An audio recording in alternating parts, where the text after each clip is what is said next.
Hello everybody, my name is Ian Kirkpatrick. I'm an author, idiot, and loin streamer, and today we're going to be talking about Shadow of the Conquerors by Shad Brooks, also known as Shadiversity here on YouTube. And it is going to be a journey.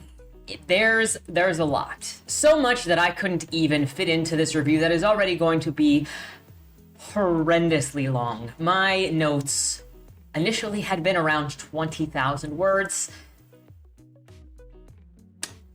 I did get it cut down by about 8,000 words, so we do have that. But it's a thing. Okay, but before we get started, number one, if you enjoy what I do here on the channel, please remember to like, share, and subscribe for more. Number two, if you would like to be featured on the channel, check out the link down in the description below. Links. There are two different ways to be featured. Number one is through Lemoy, which is the monthly prompt contest here on the channel where I give you a prompt, you guys respond with a short story or segment. Then the first Monday video of the month, we're reading some incredible prompts because y'all are brilliant. And you're linked into the description in case people want to find more of your work. Number two way is if you're an author with an indie book, feel free to submit your first chapter and your cover. They'll be read here on the channel at a random interval. I don't know, I just kind of randomly pick titles from the log, and hopefully it'll help new readers find your content, because I can't possibly love every book. But there is a reader out there for you, even if it's not me. And maybe it will be me. I don't know. I find stuff in there sometimes. And then number three, if you would like to support me or check out any of my books, links are down below. You can find them anywhere at your favorite bookstores. I hope you don't hate them, but I don't blame you if you do. With that said, let's get into this. I don't even know where to begin, other than I do want to say I'm dressed appropriately for the occasion. Got the only correct shirt on that could have been worn for today, and that is the Center of the Universe shirt. This, less than this, because this is much cuter than Dalen actually is. But the Center of the Universe is pretty accurate for the duration of this entire book, because Dalen is the center of the universe. He is the holiest of holy. He is also the evilest of evil, but with the purest of hearts. As the book tells us, he has the brightest light in his heart. Despite all the evil he has done, he did it with the purest of intentions. He is, in fact, the sun, the moon, the earth, the universe, and the center all at once. You will see what I mean as we go through this. If you have not had the luxury of reading this book, if you're interested in the book and seeing how what I took away from it lines up with what was in the book, I highly recommend that you check it out yourself. And just because I didn't like it doesn't mean that you won't, but you'll see what my problems were with it and why I am as critical of it as I am. But you'll see at least some of why I am critical of it. So pull up a seat, get cozy, get your snacks, because this is probably going to be a fairly long video. Just a fair warning.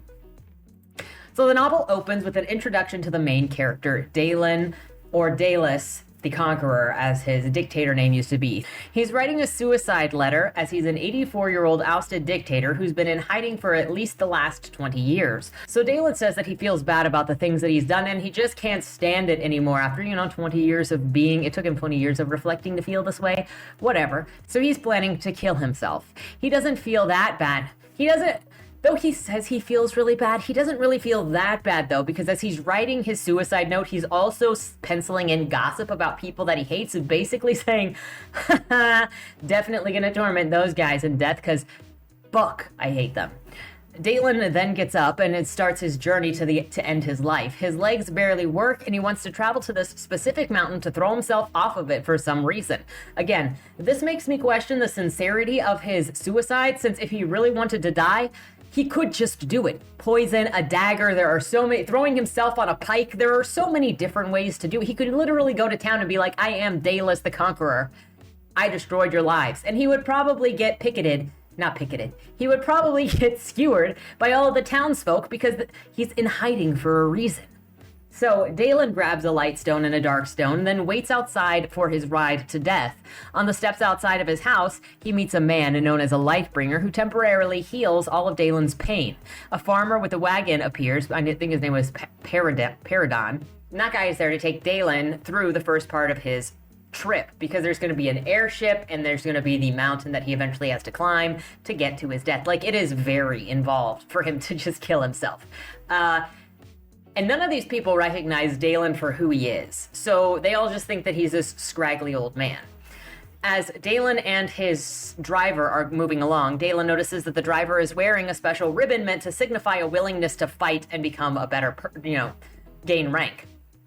Dalen doesn't believe that the man is worthy of wearing that ribbon and challenges him to a duel so he can prove that he should be wearing that ribbon, period. Despite barely being able to move before, thanks to the Lightbringer, Dalen can now move freely and defeats the youth handily, since he is also a one of 50 Grand High Master fighters in the world.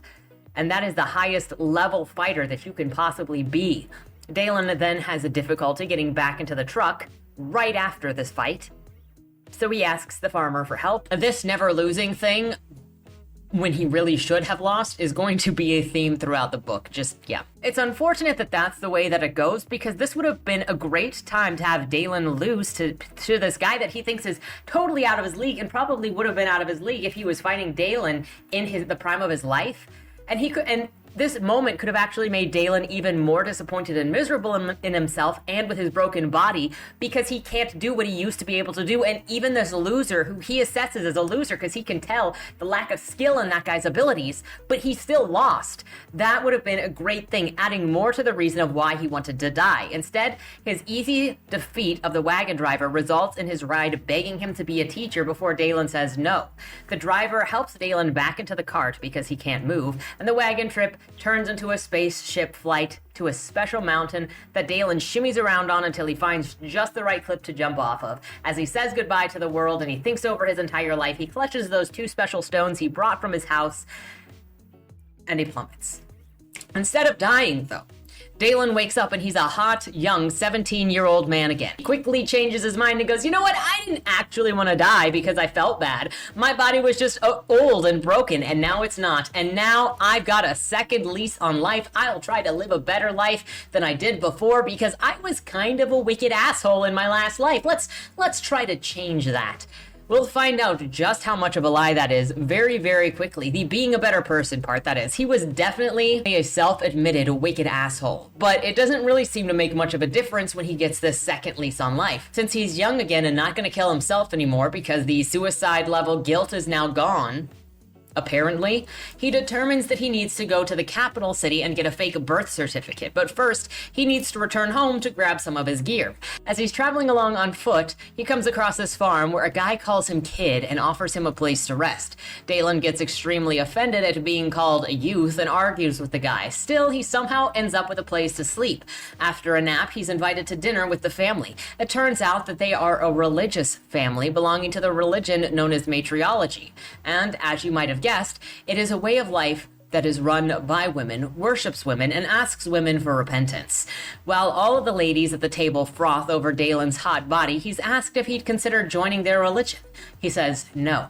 The family argues about which denomination is correct for the millionth time, and the dialogue lets you know that they either argue about this a lot, or it's specifically happening to inform the reader, and it's more just like talking to the reader without talking to the reader. Just so you know, this whole religion also never comes up again, which is a missed opportunity in world building. You'll find this to be a continuous thing, in that nothing here feels lived in. It's mentioned when it's needed to make an example of something and then thrown away. Dalen continues to be a rude person, but doesn't get kicked out of the house. He's offered a job by the papa, but when that's denied, they give him a sword because no one should be traveling alone without a sword, and then he drops money on the table to pay them for their kindness and leaves in a very rude way. As he's going down the path outside of the house, the son of the family comes chasing after him, asking him to please let me come with you. Dalen tells the kid off, snaps at him to respect his parents, and then continues onward alone. It seemed unbelievably random. Also, he screamed at the kid for calling him young. This will also be a continuous thing with Dalen. You'd think that for a master manipulator and a world leader, he wouldn't be so bad at being charming or a liar, but he is. Continuing down the path and along the road, Dalen looks over his body and realizes that he might have the face of a 17-year-old, but he's got the muscles and figure of his best life in his 30-year-old self, making him 17 in the streets, 30 in the sheets, and actually 84 years old. So it's really creepy. He washes himself in a nearby river and continues on his journey. Thinking over his new powers, he also now is thinking of the Arch Knights, because not only did he turn into a 17-year-old, but he just discovered that he has all of these mystical powers that basically are an OP level cheat code. We will get to know. So now since he has these abilities, he's thinking how he has to join the Arch Knights, which are basically magical policemen in this world. And if you have those powers, you're kind of supposed to be an Arch Knight and nothing else.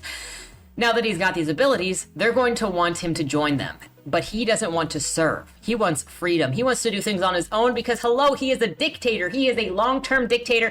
He ran the country. He doesn't take orders from anyone. So, no. The next little while is Dalen trying out his new powers and learning their limits or lack thereof, which is basically a god mode. The next little while is Dalen trying to figure out his powers and learning their limits or lack thereof. If he can imagine, they work basically by going, if he can imagine them, then he can do it, including smelling emotion and exploding himself to heal immediately. So we know now that this character is indestructible forever. There are never going to be any stakes. And no, that doesn't change. Dalen spends hours practicing with his powers before continuing on his travels. He eventually reaches a town where he passes out in an alleyway from being tired. I don't know why he didn't just get a hotel room, because he clearly had money when he dropped money on the table back at the farmhouse, but he resigned himself to the alleyway. Oh, that's right. He resigned himself to the alleyway, probably because he needed to be attacked by a couple of hobos so he could mercilessly slaughter them, sob about what he'd just done, and then run off when he hears the police coming. The way he does that is via Spider-Man powers, where he climbs up the side of a building and starts running across the rooftops. As he's going along, Dalen justifies the murder he just committed by saying, well, those were bad people, so I don't feel so bad about killing them. But should I be worried about how easy it was to kill them? You should probably be worried about the 28 million people you already did kill, Day. But that's just me. He mopes and breaks down crying again about how much he hates himself, and gosh dang it, God, the light in heaven, whatever you are, if you are forgiving and real, please never let him kill again. Send someone to save him from himself, because he's got no self-control. I thought we were in a new lease on life, and that also could have been an interesting way to go, as if he lacked self-control and self-discipline, because he always did whatever he wanted, and he doesn't see any value in human life, because that kind of tends to happen when you kill 28 million people.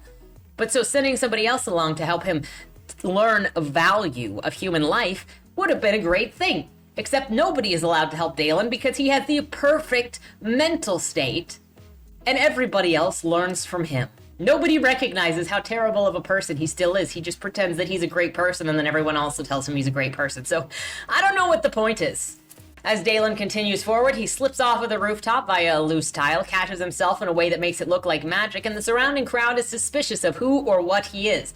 An old man recognizes Dalen as the genocidal conqueror, Dalus, but Dalen gaslights the guy and he lays off. Dalen then says that he is an Arch Knight in order to get free food and anything else that he wants in that area. He finally returns home to collect some of his belongings. The Lightbringer from earlier is still there. Dalen talks to him about the old man who lives in that house, and the old man's dick specifically, pretending to be the son of that old man who used to live there, instead of it being himself. And for the record, the conversation about Dalen's dick is extensive. Eventually, the Lightbringer introduces himself as Arik.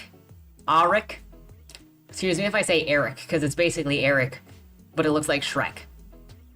And Dalen thinks, this man was sent to me by the light to teach me how to be a better person and keep me in line. Yes, I need this. So at this point, we're about 1/5 of the way through the book, and Dalen's really not showing much of an initiative or a goal as his actions beyond wandering around and considering getting a fake birth certificate. That's what our current goal is, even though that's really not what we're doing. So now we switch over to a woman named Lyra, who is an Arch Knight with a partner named Kusik.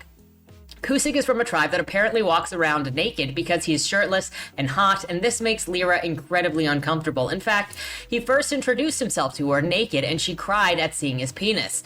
We'll find out later how they continued forward with making this an actual partnership in the Arch Knights is beyond me.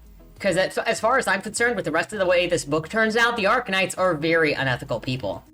But whatever. We'll find out later that Lyra's response to that situation was because Lyra is a victim of child sexual abuse at the hands of Dalen. So why her job thought it appropriate to partner her with someone who causes her to have literal panic attacks and whose culture is literally outwardly sexual is beyond me. It just seems not only unprofessional and unethical, but insensitive. And she would not be in the field if she's having panic attacks when she looks at men. Unless they're just not a real organization. Anyway, we're introduced to these two as they reach the town Dalen got free food in. They're talking to a vendor and the townfolk to pick up on hints of who Dalen was and if he's either a runaway knight or a new person with powers that should be inducted into the Arknights. This will become their driving force. They need to find Dalen before anyone finds out that he is somebody with all of these powers that only an Arknight would have, but he is not an Arknight. After looking around the town and talking to a couple of different people, they get a direction and push on. Returning to Dalen, he's inside of his own house going through his own things to pick up and see what he wants to take with him, along with Eric. The farmer / wagon driver, who initially had taken Dalen to the airships, also appears, and everyone learns that the old man who lived there was Dalus the Conqueror, and Dalen is the son of said Conqueror. Somehow, none of them had considered that Dalen might be related, despite looking just like the Conqueror and saying that he was his son and having the same name. But okay. They also didn't seem to recognize Dalen in his old age either. I'm also just, why didn't Dalen come up with a fake name? Like Daly even, like anything. While the farmer, and he's got these magical powers that he can put into intelligence, and he didn't do that to come up with a fake story? Like, something. Put your 4 chords over there on freaking creativity and figure it out, bro. While the farmer and Eric go on about the terrible person that Dalen was and how he didn't deserve to go into hiding in this house, Dalen's like, living was the worst punishment anyone could ever give him. So praise him for living through all of the depression, no matter how evil and suicidal he was. He suffered. Feel bad for him. That really sounds like a repentant person, right? Not like somebody salty that nobody likes him. Learning this knowledge causes the farmer to just leave. He's like, I am freaking done with this. I can't put up with this. And Eric is like, well, now I know why the light had brought you to me. It's to let me stop you from being just like your father. It's to let me be a good influence on you. Also, I just have to... In retrospect, none of this makes any sense because so Eric, we're going to find out later that Eric is the counter-revolutionary to Dalen and is the person who led the charge against Dalen's ousting, basically, because Dalen killed his family was like the main driving factor.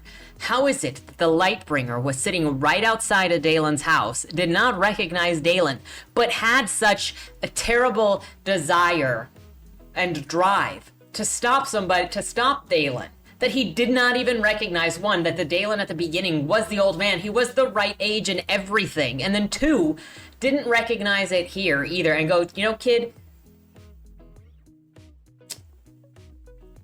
I'm suspicious. Because magic exists. I don't understand how Eric could possibly be the counter-revolutionary who was sitting literally on the doorstep of Dalen's house and did not recognize his arch nemesis. It would have made more sense if Eric was not there when Dalen initially left on his journey and only ran into Paradon, and then when Dalen came back, the Lightbringer was there because the Lightbringer had been brought there because he found out that's where Dalen had been staying and was going to go in to kill Dalen.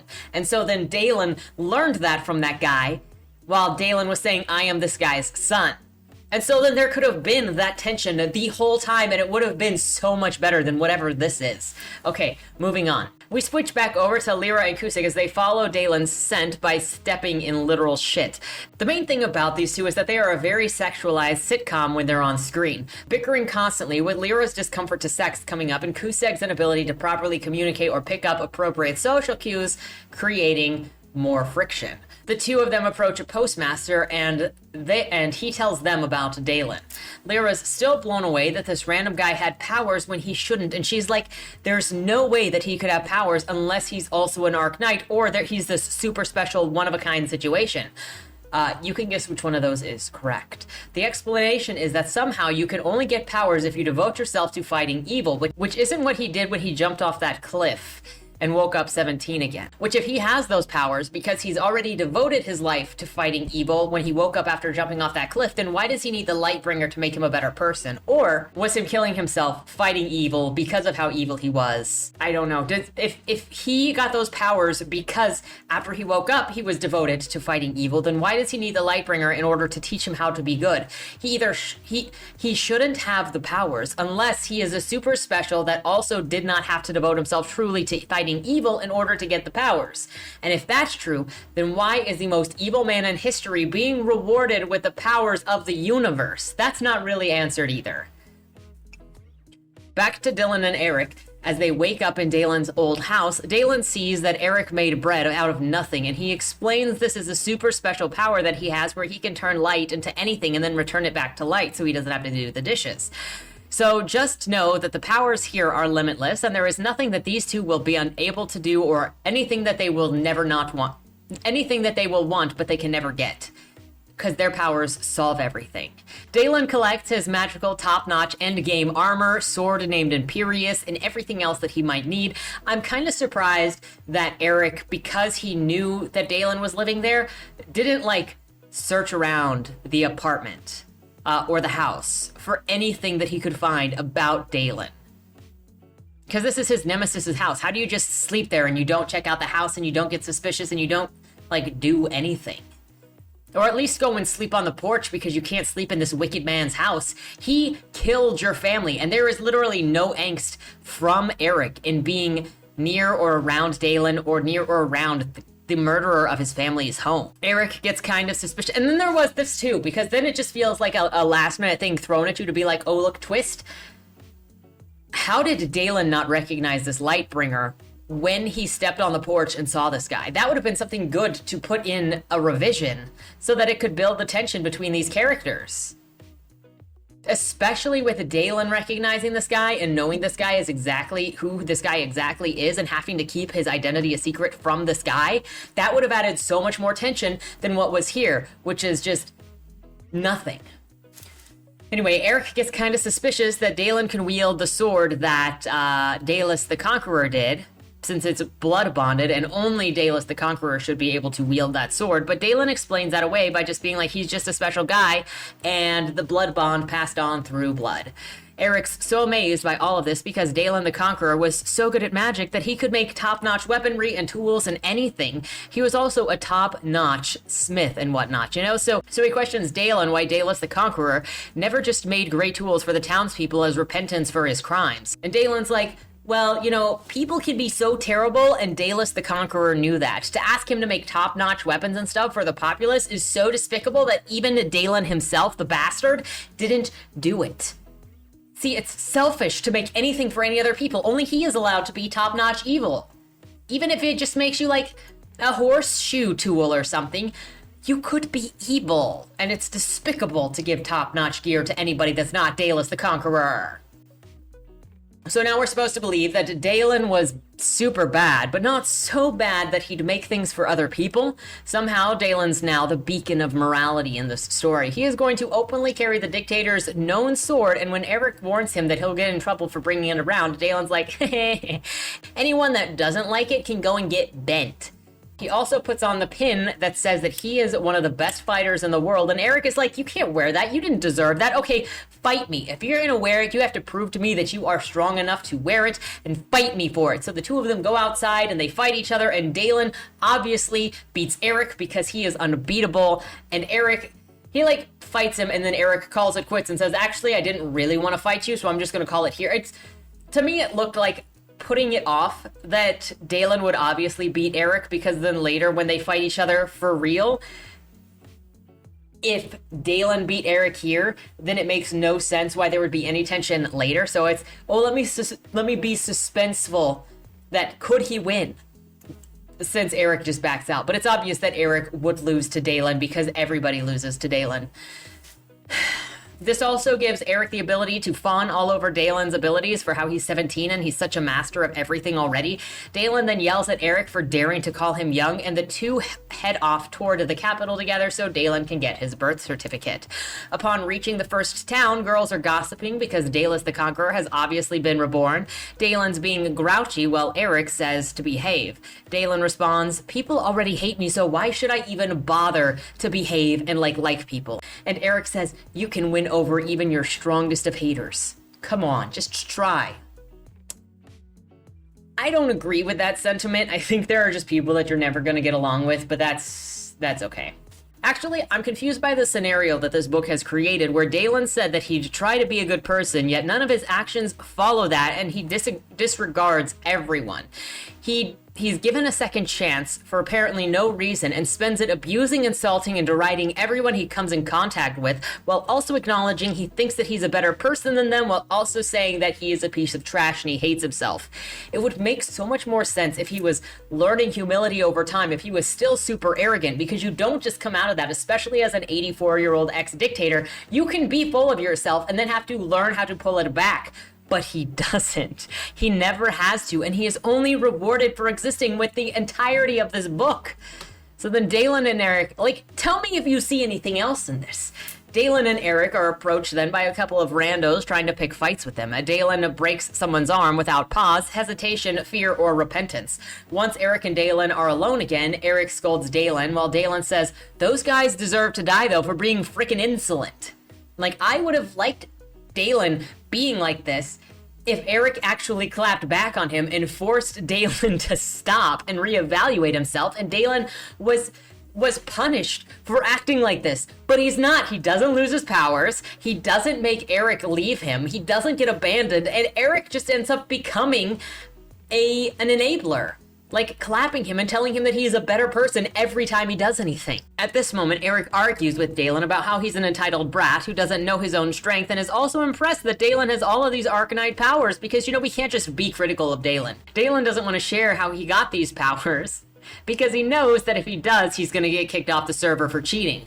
Eric says that Dalen should join the Arknights if he wants to make the world a better place, but Dalen refuses, saying that he'll join whenever he wants. He's just not ready to give up freedom yet, and he wants to live how he wants to live. Excuse me, but I'm not going to take it seriously when Dalen says, "I feel guilty and want to make things better," until he does things he actually doesn't want to do, but he knows are in service to others, because everything he does is self-serving throughout this book. Dalen and Eric then approach a coach to get to their next location when Dalen is approached for arrest. Eric talks to the cops and they back out of arresting Dalen. Then the two get into a discussion about inner light and how everyone's got an inner light inside of them if they are good.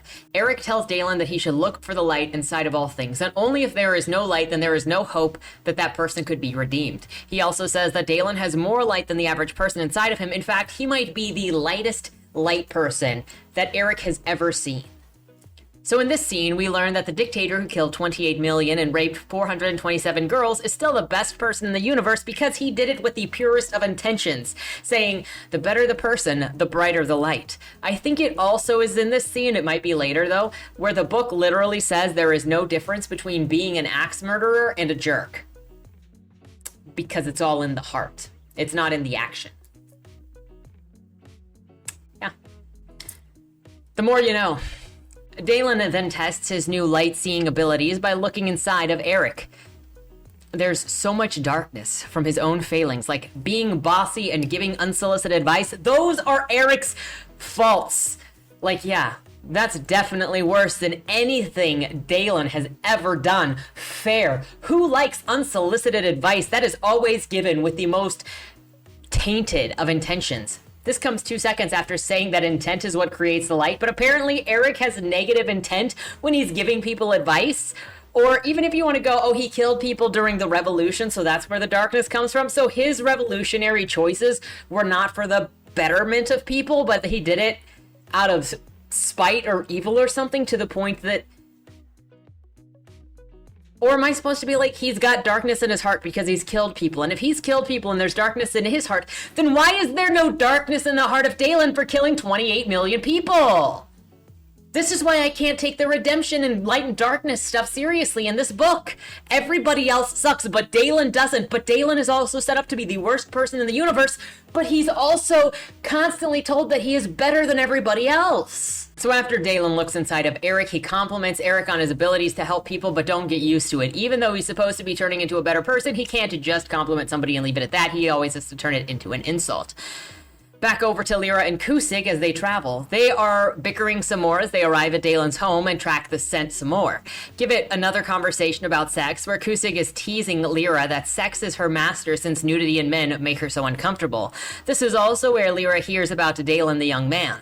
Knowing who he is, she's like, we need to find him now since he's dangerous and knows how to use the light considering who he is.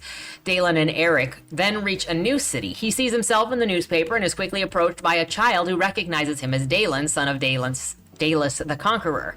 He chases the kid off. As they continue forward, they run into some political mouthpiece called Adonis, and this guy is someone who worships Dalen's communist regime and wants to bring it back. While Dalen hates it, Eric is like, yeah, but we can't really stop the guy. This is a free country where you get free speech, and so you can't arrest or punish somebody for their bad ideas. Otherwise, we would be just like Dalus the Conqueror, and nobody wants that except, for them.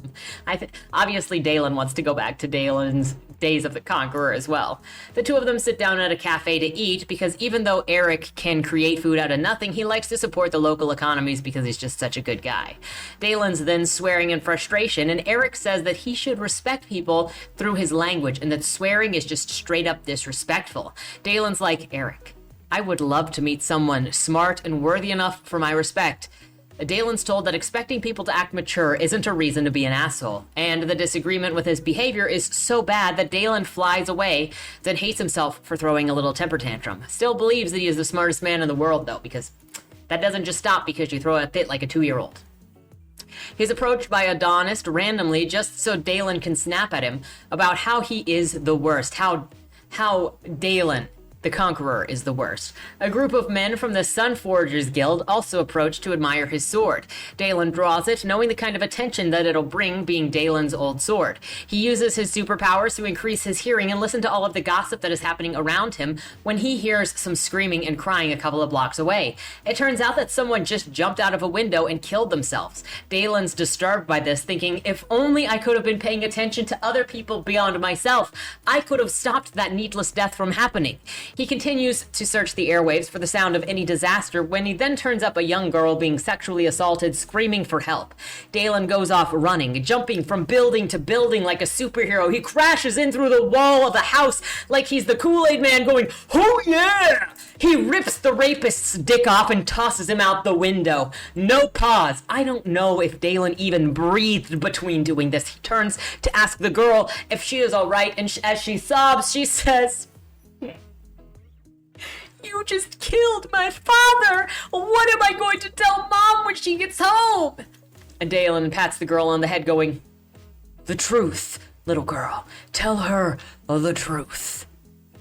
And since the girl won't stop crying, he's like, hun, your options were either to keep getting raped or maybe become half an orphan. Or a full orphan if your mother disowns you for what happened to your father. I don't know, be grateful, slut. Then he flies back out the hole in the wall that he created. In case you needed to know, we never find out if he washed his hands after touching that man's penis, and I personally find that to be the most disturbing thing about this.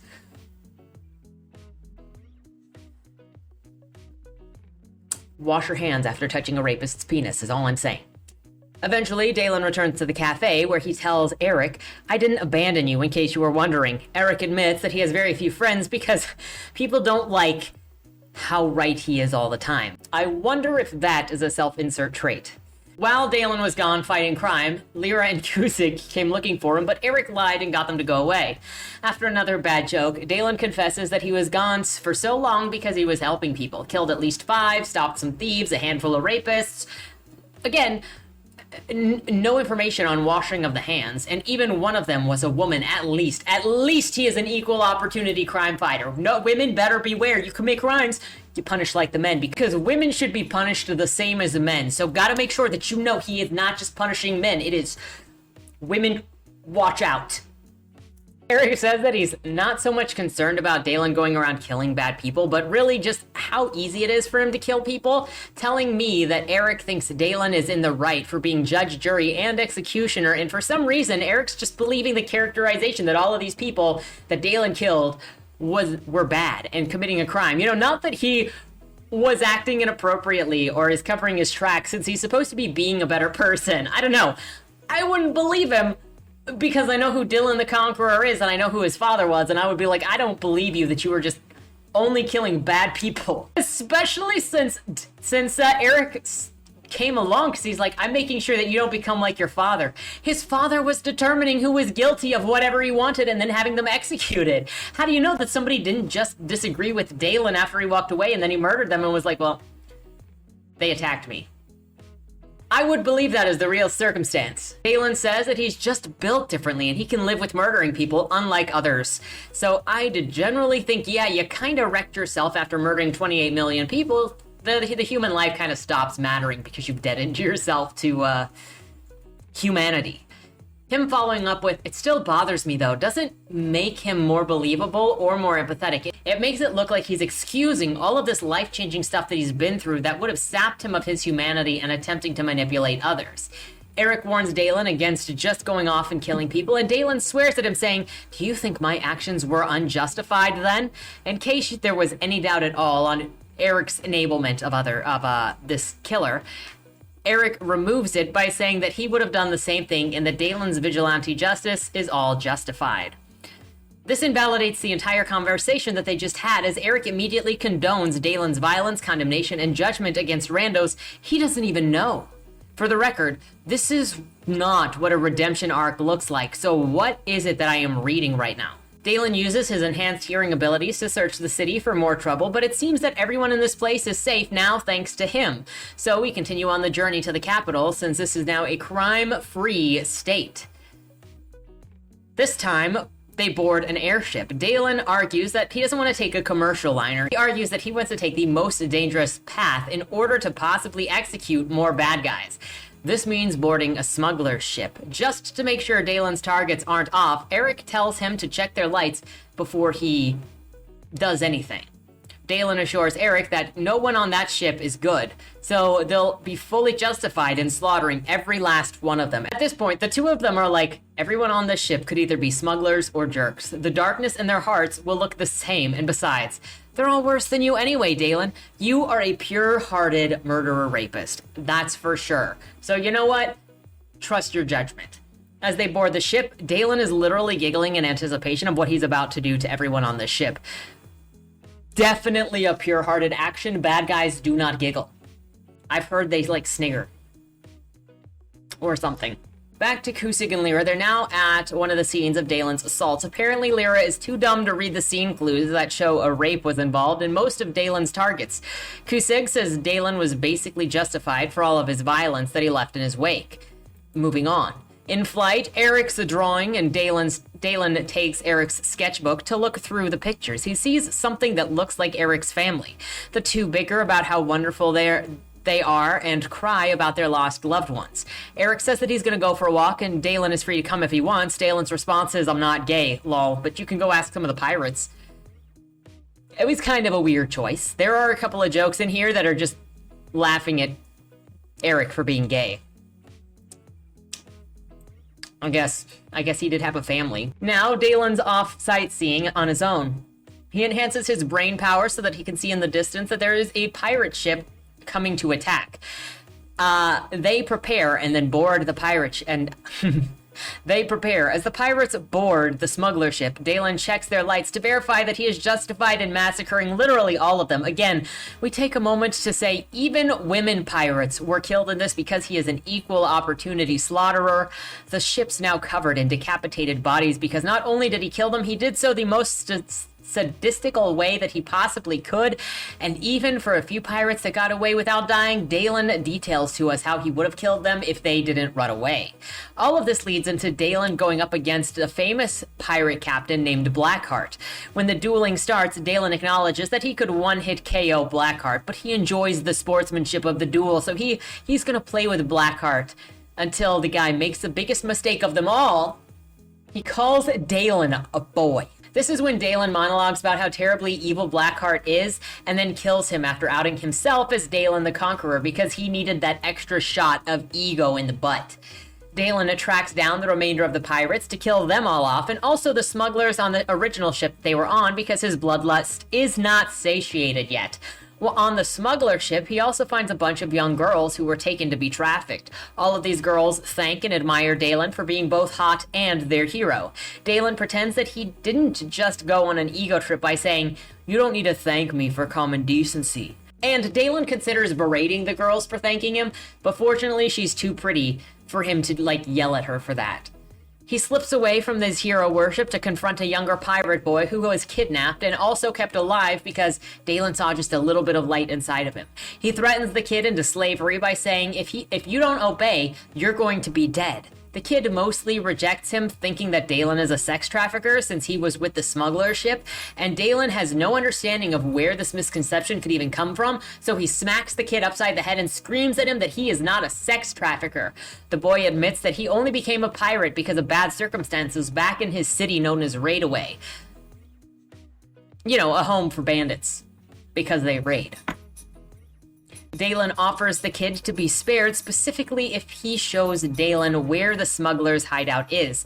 The kid agrees and introduces himself as Terrain, or rather, Rain for short. Pretty much every other time he's going to be referenced. We return to Lyra and Kusig as they get to a skyport where Dalen took off. Adonis swears the two of them off, and Lyra dismisses the guy because you can't stop his free speech without being a dictator like Dalen had been.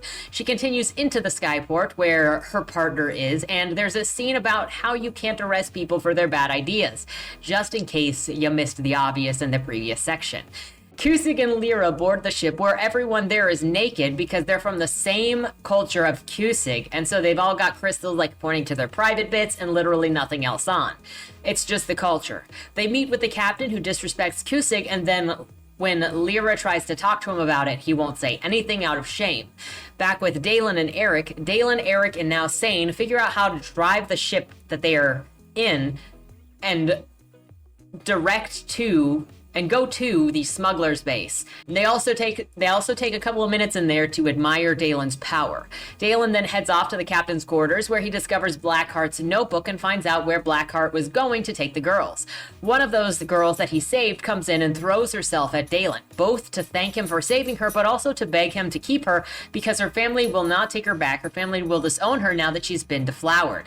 Dalen is about to imbibe on that young teenage body when he recalls all of the young girls that he abused before and vomits while resenting his own existence and sending the girl out. He may feel bad enough to vomit on himself, but not bad enough to kill himself a second time.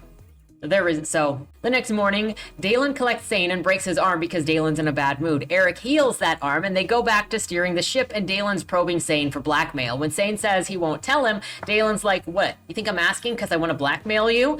And Sane is like, yeah. And Dalen's like, "Well, you're right." And that ends that. Dalen eventually gets offended at the suggestion of having children or a harem. He claims that he only had sex with one girl at a time, or they had sex with each other over there, and he never had a harem or more than once. The selective outrage in this book about the sexual abuse that he experienced or that he actually did on other people is kind of really bizarre. So Dalen also then rages at Sane and Eric for calling Dallas the dictator a bad man who did bad things. He's flying off the handle, hearing a list of his own crimes, and eventually goes, "Oh, right. I was a bad guy, wasn't I?" This makes no sense when he stated he's devoting his life to be a better person, specifically because he's done bad things. While I get cognitive dissonance and even a perspective of Dalen saying Dallas never did those things to actually mean I wouldn't do those things now, he's still completely inconsistent if he's supposed to be trying to repent for what he's done. You can either have him living in total denial where he believes he's himself to be a better person who never committed those crimes, or you can have him trying hard to repent, but him rejecting his own crimes entirely while also claiming to try and do better is not consistent with anything. Dalen thinks that maybe Blackheart was one of his bastard children, and he probably had a bunch of bastard children he didn't know about because people would lie to him about birth control, and the doctors obviously wouldn't fess up if he accidentally made somebody pregnant because he gave orders specifically so he would not have children. Also, what kind of conqueror is I don't want any children? That's That's part of your conquering. He breaks down, realizing that he possibly killed family, when at no point in this book has he ever made an effort to show that he thinks family is important or that he wished he had family. And this would have been something great to put at the very beginning of the book, when he's looking around his empty house and he's all alone and nobody likes him and nobody cares, and he's just like, I'm in pain, I suck, I hate myself, everybody would be happy if I died. And have him reflect on family and the values of that. And then you can have him be like, they had a son? I had a son? And that could have been a huge character-changing moment, but it doesn't go there. Then Dalen is thinking about how if he could get redemption, then perhaps there was also redemption for Blackheart. Don't worry, this doesn't slow... But don't worry about this momentary questioning, because this doesn't slow down the dayless death count at all going forward. It's like it never even happened later, and he keeps killing people for lesser crimes than the ones he did, while believing that he is the sole living bad man who deserves redemption. Since Dalen's breaking down about killing Blackheart, everyone around him praises him for both caring about maybe accidentally murdering a family member, but also assuring him that Blackheart was an evil bastard that needed to die, so it's fine. Who is the bad guy here, really? I mean, you're all enabling this monster to continue killing again. That's your only purpose. Back with Lyra and Kusig in a room on the ship they're flying in, Kusig's distraught because he just slept with the captain of the ship because he can't control his lust. He says the mark on his head is because he's an adulterer, and he just caused the captain of the ship to cheat because she is also weak. So now he's marked her, he is shaming her because he is enforcing the rules of his culture.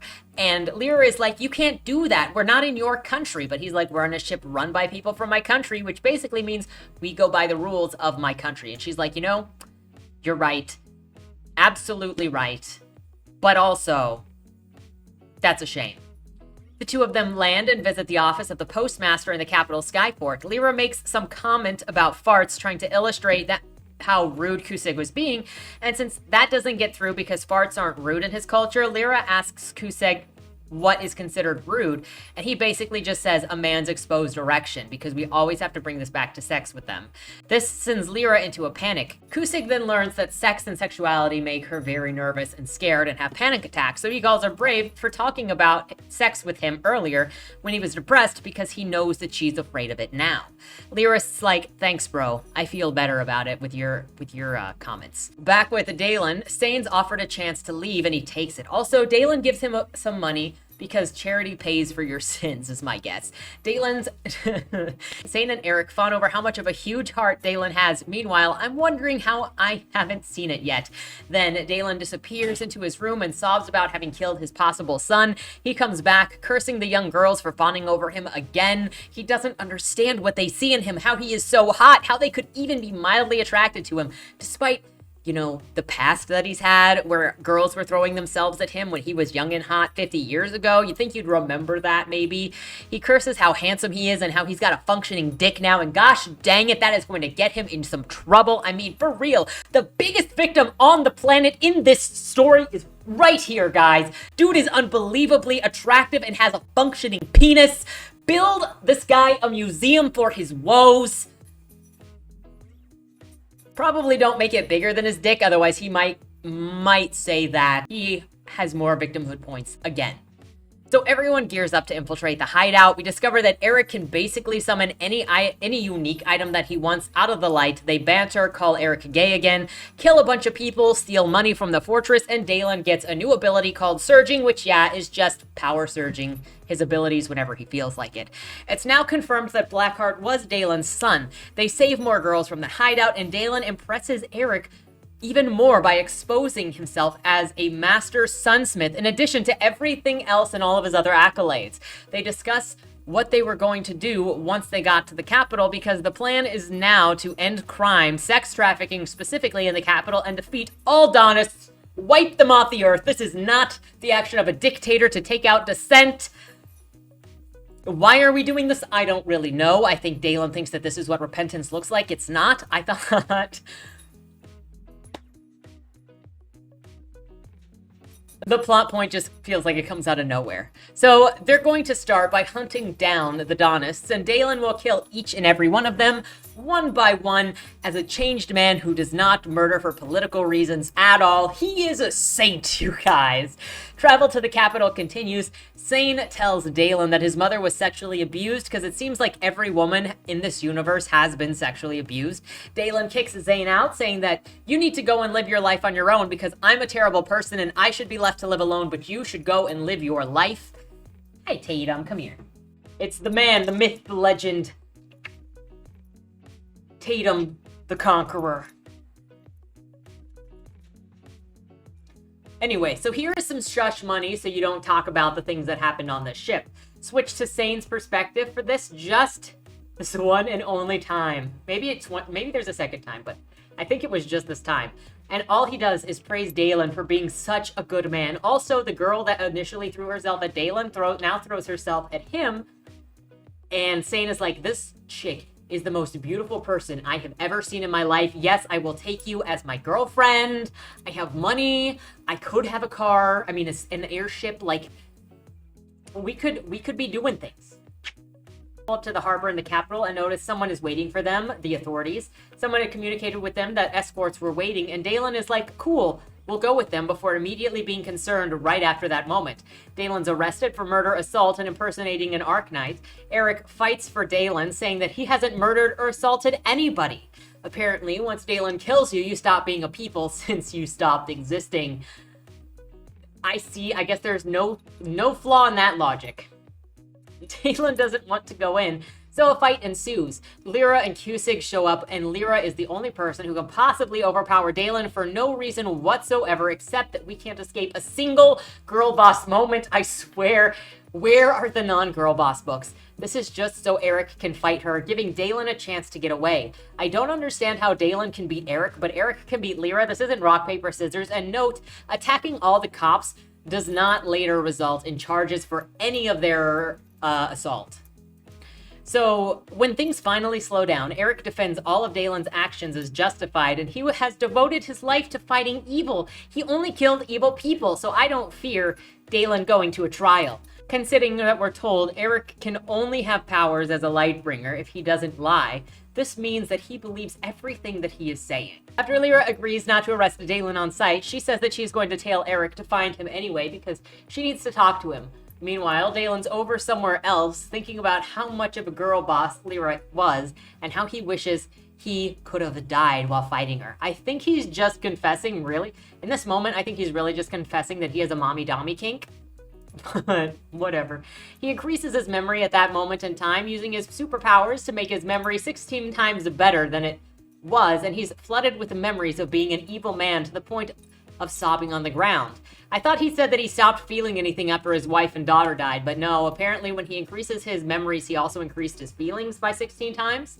Dalen is even in so much pain and misery, actually, at feeling his own feelings again, that he literally dies. That's not a joke. However, his powers bring him back to life.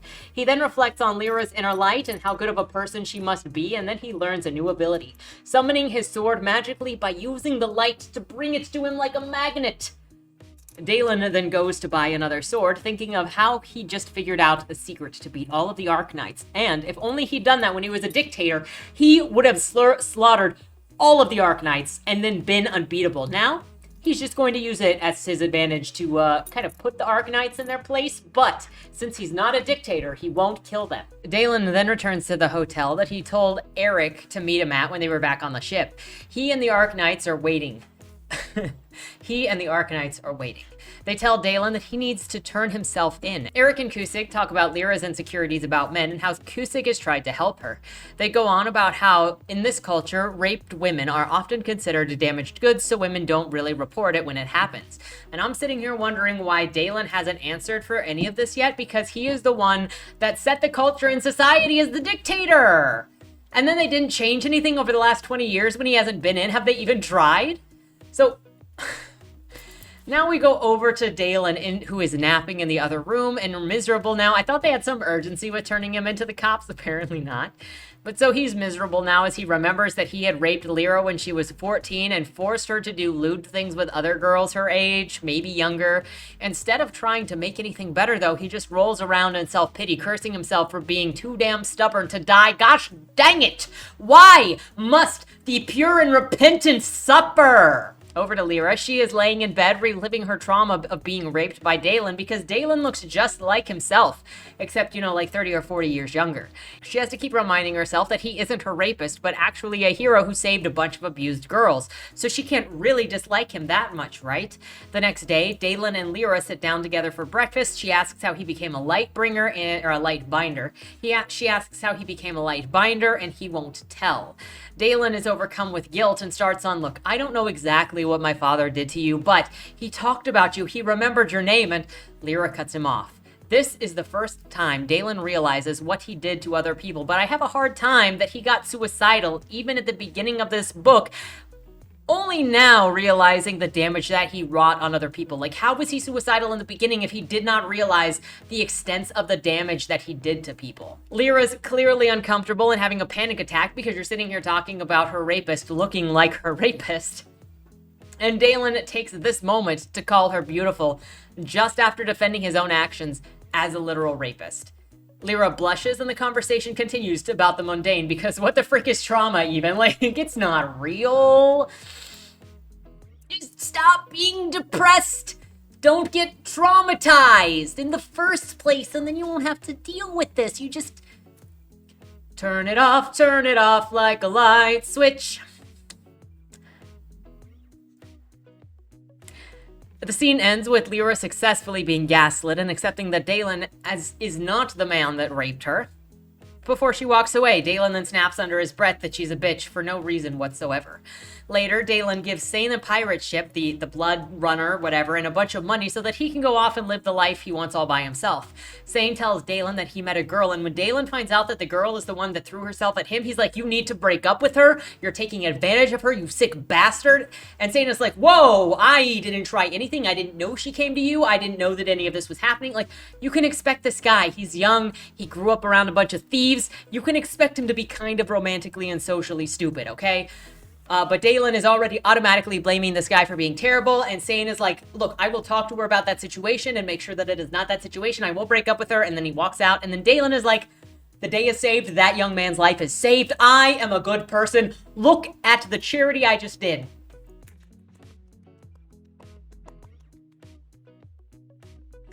So Dalen, they were complaining about how women are considered damaged goods. Well, Dalen was just like, that woman is damaged goods and needs to figure out how to live on her own without you. Like, great job, Dalen, thanks.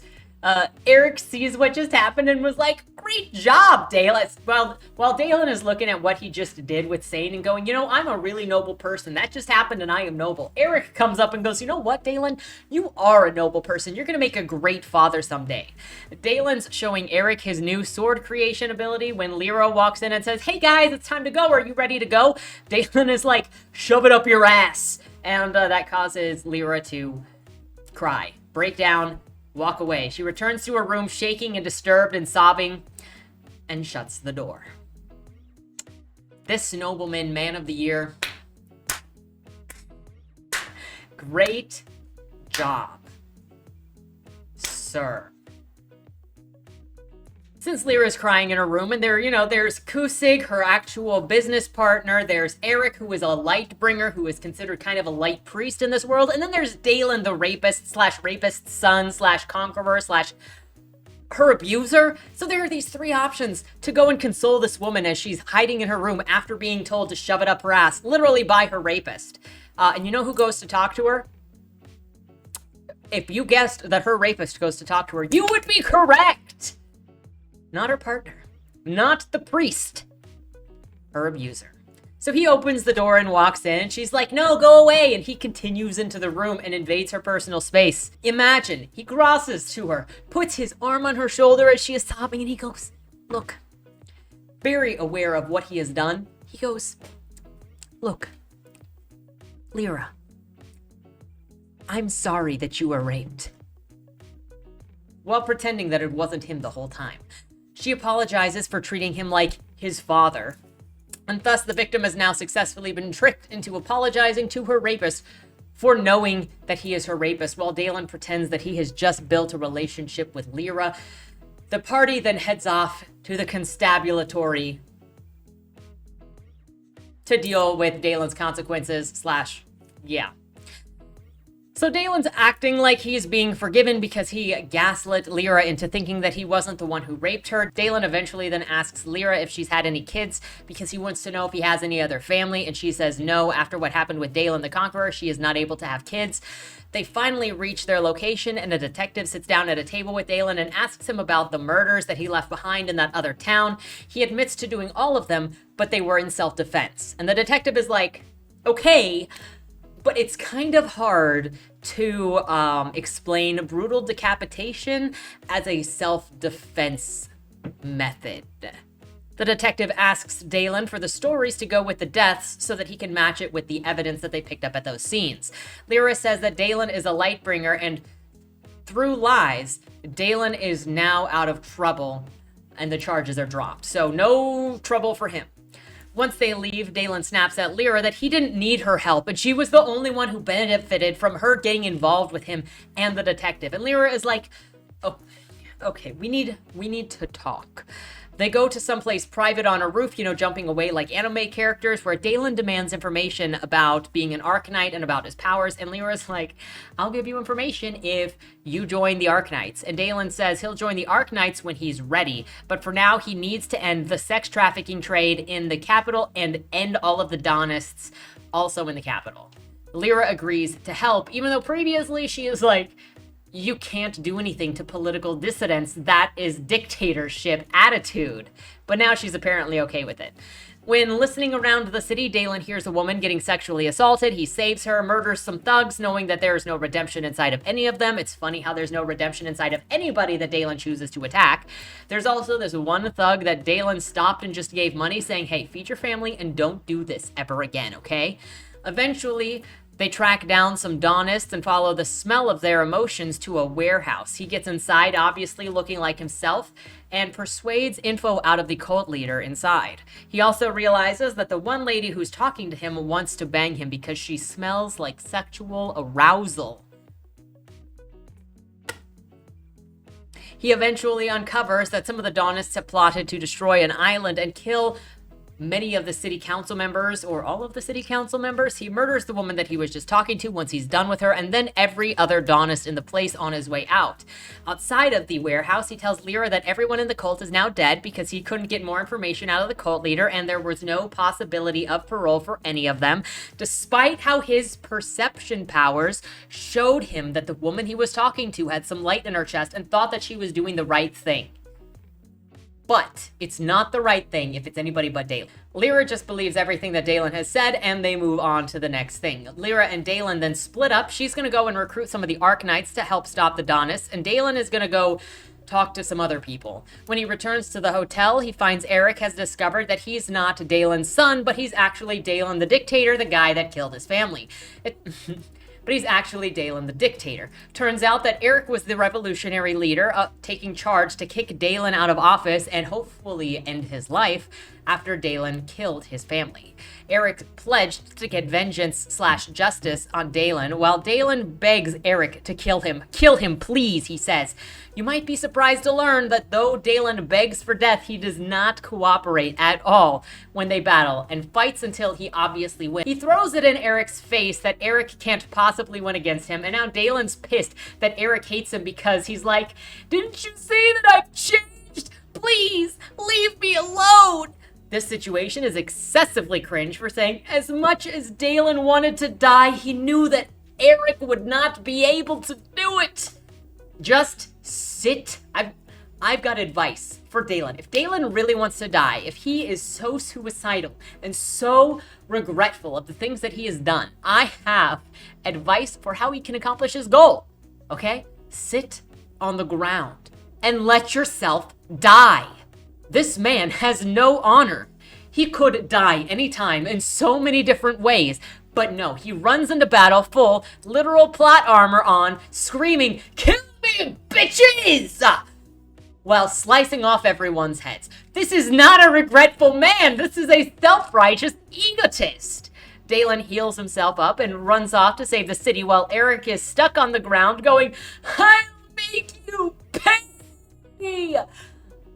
Dalen declares himself free from his crimes that he never paid for by saying, look, I was a genocidal mass murderer, pedophile, and rapist, but I've changed! That should be good enough! Eric doesn't believe that's good enough and says, you'll pay for your crimes! To which Dalen, the true self-righteous emo asshole, says, I am. Every second that I live.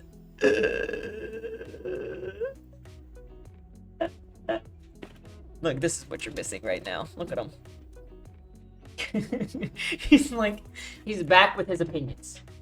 What kind of, you got some spice for us, Tatum? So after he flees, Lyra and Kusig catch up at the hotel where Eric tells Lyra that Dalen is Dalus the Conqueror. She breaks down into a puddle on the floor about this. The way all of her trauma is resolved is by Kusig reminding Lyra that she is a strong warrior, and she repeats it going, I am strong? I am strong. I am strong! And then all of a sudden, she's better. Trauma gone. She is over it. She is powerful. She says that she was made infertile. She is powerful. She is not held down anymore. Therapists learned this secret to curing your patients. Just tell them that they are strong. They all go to the island where people are being evacuated. Everybody starts gathering on or around this island. All of the Arknights that were there are all dead except for Lyra. People are being evacuated off of the island. Lyra finds out that Dalen is actually her rapist and not the son of her rapist. And so then she's like, it comes out that she is infertile because when she got pregnant. Then it comes out that she was impregnated by Dalen, but then it comes out that she was impregnated by Dalen because she was raped, but then aborted it, and during that abortion, she accidentally made herself infertile. She also expresses that she is unmarried at her age because she couldn't get over the trauma of everything that happened to her. She tells Dalen, you've destroyed me, so you're going to die, and they fight each other. Of course, Dalen is going to win. Of course, Dalen is set up to win, and after Lyra expresses her distress again, all Dalen's got is, can't you see? That's what I want most of all, which is why I can't let you kill me. Seeing what I've done to you is worse than death. He just sounds like a coward, honestly. And again, after Lyra expresses her distress, all Dalen's got to say is, can't you see? That's all that I want most, which is why I can't let you kill me. Seeing what I've done to you is worse than death. If that's true, you wouldn't have hidden in a freaking house for 20 years. Being selfish, you're a coward. They fight, and obviously he wins. The self-hatred and the you can't win continue for a while when finally Lyra gives up because she is assured that she can't win again and again and again. And you think that this might cause her to have another breakdown of some kind because her rapist is on her again? Because the situation is traumatic?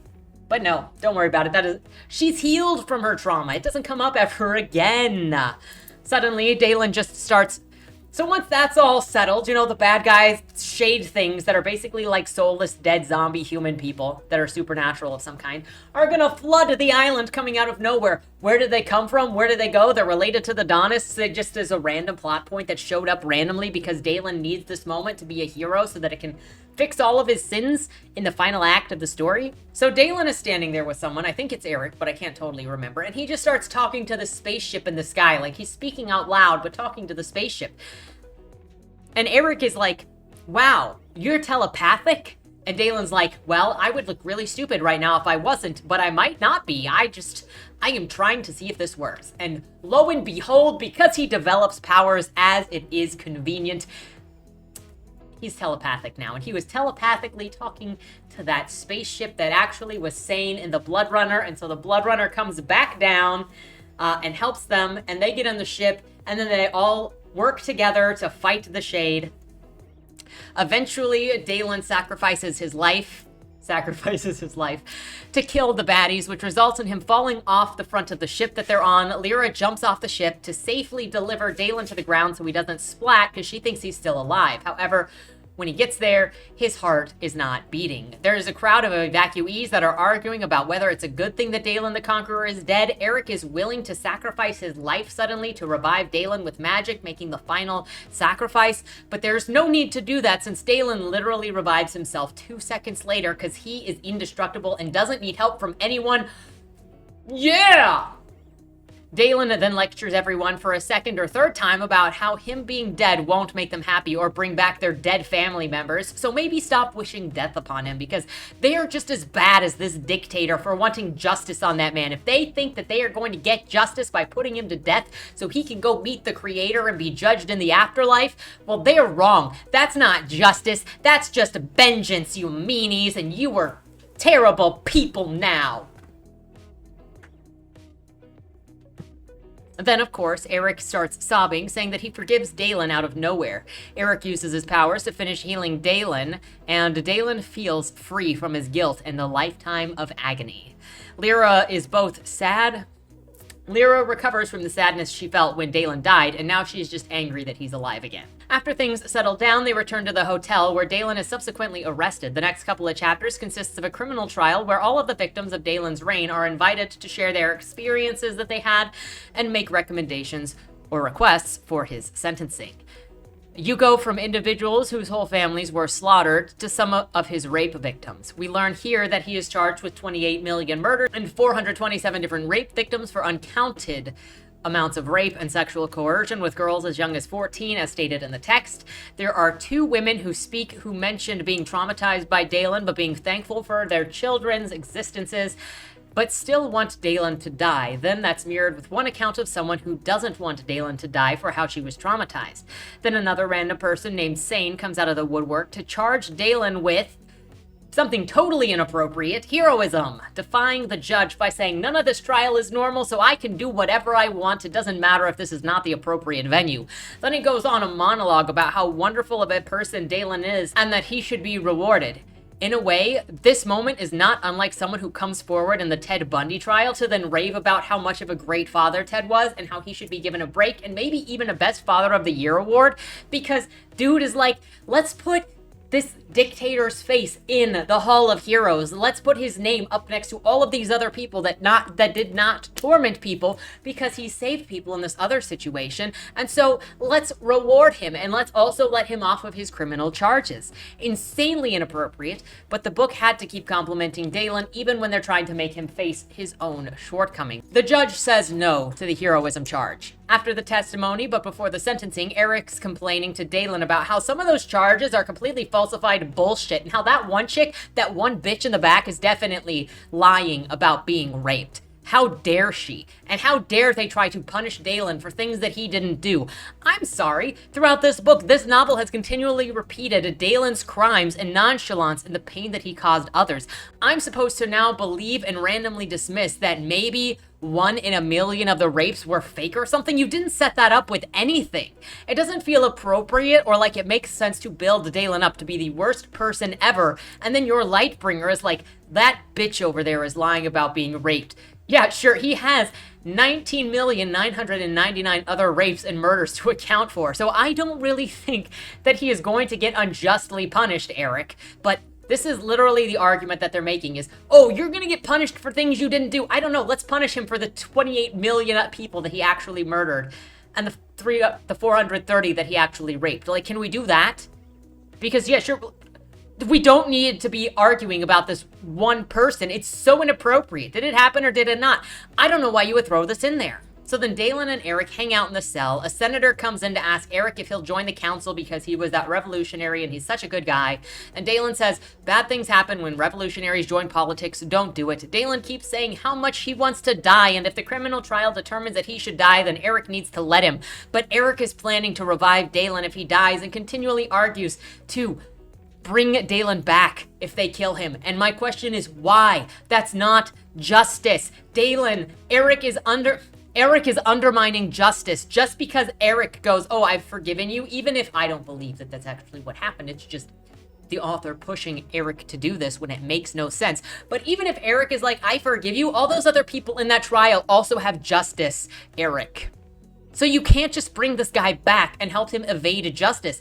Eric needs to lose his Lightbringer powers. He's a bad person at this point. Let's also not forget that Dalen just died in front of all of them and brought himself back to life. Do they really think that the Council can legitimately kill Dalen, the all-powerful?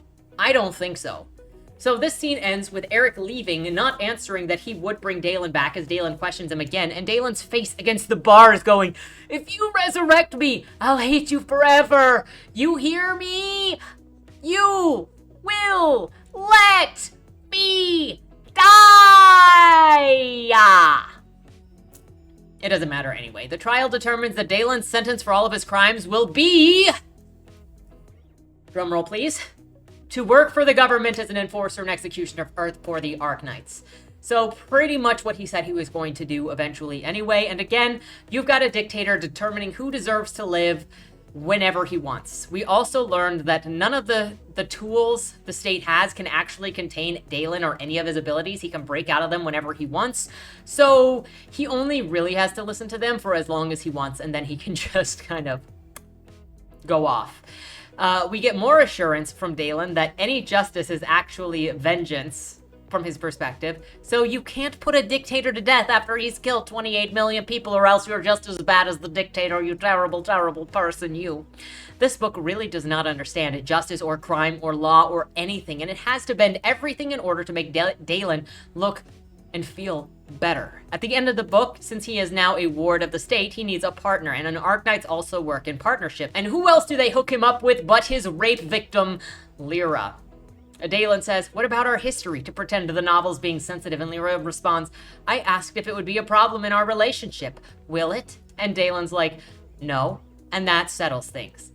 It makes literally no sense, except of course, they paired this woman up with her rapist after they paired her up with this other person from a very sexual background, a very sexual culture, when she obviously had sexual trauma that she responded to. So clearly the Arknights are also evil or insensitive, because you don't accidentally do this.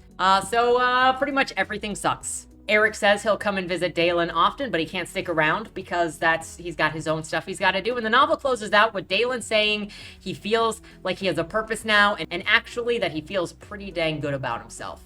The end. How you feeling? I'm pretty exhausted myself. So this is one of the most unsatisfying books I have ever read. I need a minute to collect myself. So the first thing to talk about is characters. Dalen is one contradiction after another in a bad way. From what I've learned about this book, the author is set to make out the most wicked character that he could by combining the largest world leaders who were responsible for some of the biggest crimes against humanity and reigns of terror throughout time. This resulted in someone worse than Hitler, Stalin, and Genghis Khan, because he's a combination of them all plus more. The author says this, but then sometimes it reads as insincere because of the narration as just shown. Don't get me wrong, I understand unreliable narrators. I also get characters having skewed values or being very sensitive to certain subjects because it reminds them of their own guilt, such as the sex crimes. Dalen is outraged every time sex trafficking or rape comes up specifically, and my assumption is that this is due to his own fixation because of his own crimes. Throughout the work, there are many times the narrative basically is like, Dalen might have been bad, but at least he outlawed child labor and sex trafficking, and he built roads that still work. Yet he forced girls to defile each other. He kidnapped young girls specifically to deflower them and then throw them back out when he was done with them, or to kill them if they fell in love with him, while acknowledging later that if you slept with a girl, you've ruined her forever. Dalen also would be more believable if he was actually consistent in his behavior versus what he consistently Dalen would also be more believable if he was actually consistent in his behavior versus what he's constantly telling the reader. We get to the first hint that either the character or the book will lie to us, or is inconsistent at the beginning when Dalen is saying that he's suicidal because he feels bad, but that he's also leaving rumors about people that he hates to continue tormenting them in death. So clearly he's not really feeling that bad, and he's trying to manipulate the reader. He also says he's killing himself because of the guilt. Then he immediately, upon turning 17, says, I lied. It's just because my body didn't work. Yet he still says he wants to die constantly throughout the book, but makes no effort, which turns into a shallow attempt at remorse and pity grappling from the reader. That really just looks like the author doesn't understand how remorse, guilt, or repentance works.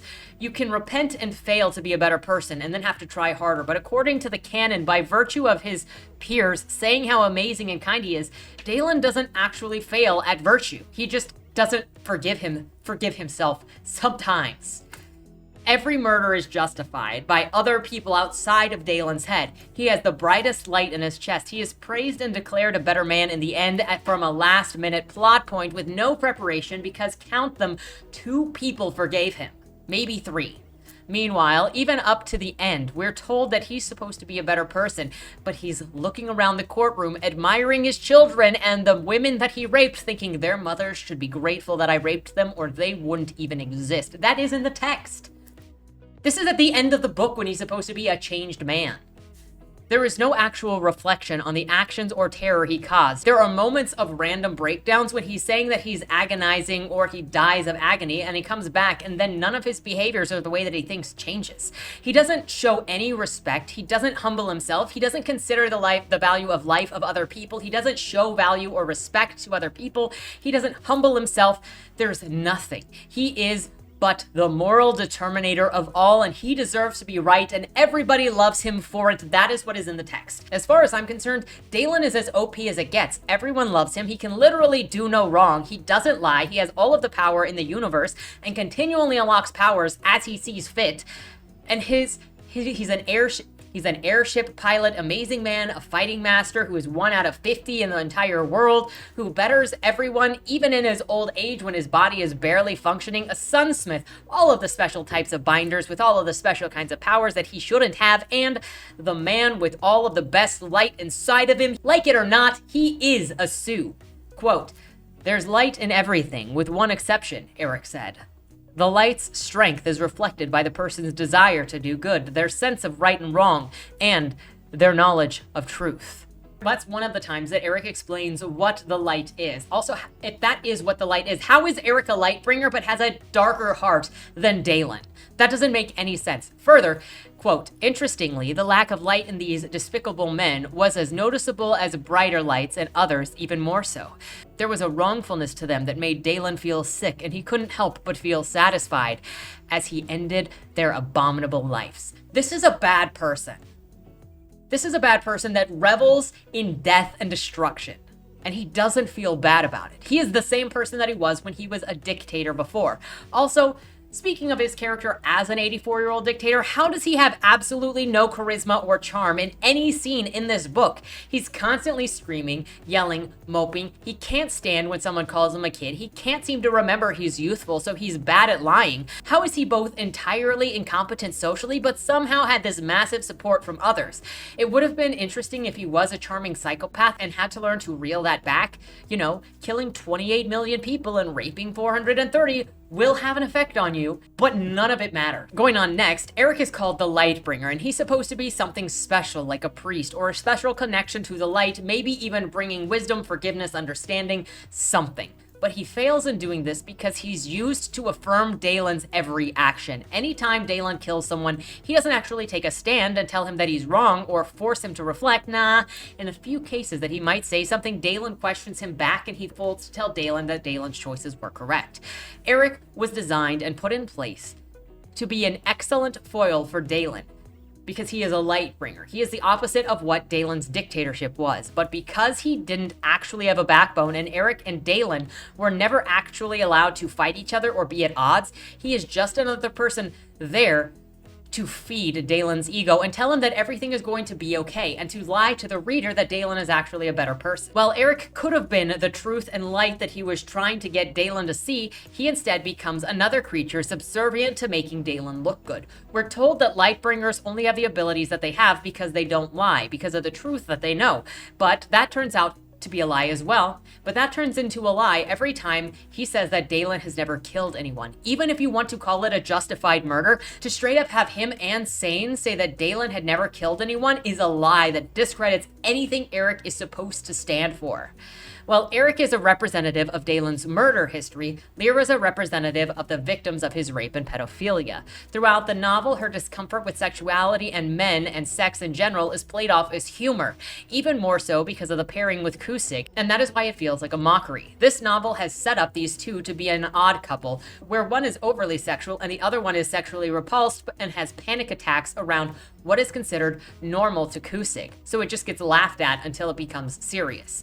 I get the feeling that the author was trying to do a contrast here to push one with the other and to create foils between the two of them, but instead it feels more like playing Lyra's rape and sexual history for laughs because the duo in general reads like a sitcom every time they're on the page.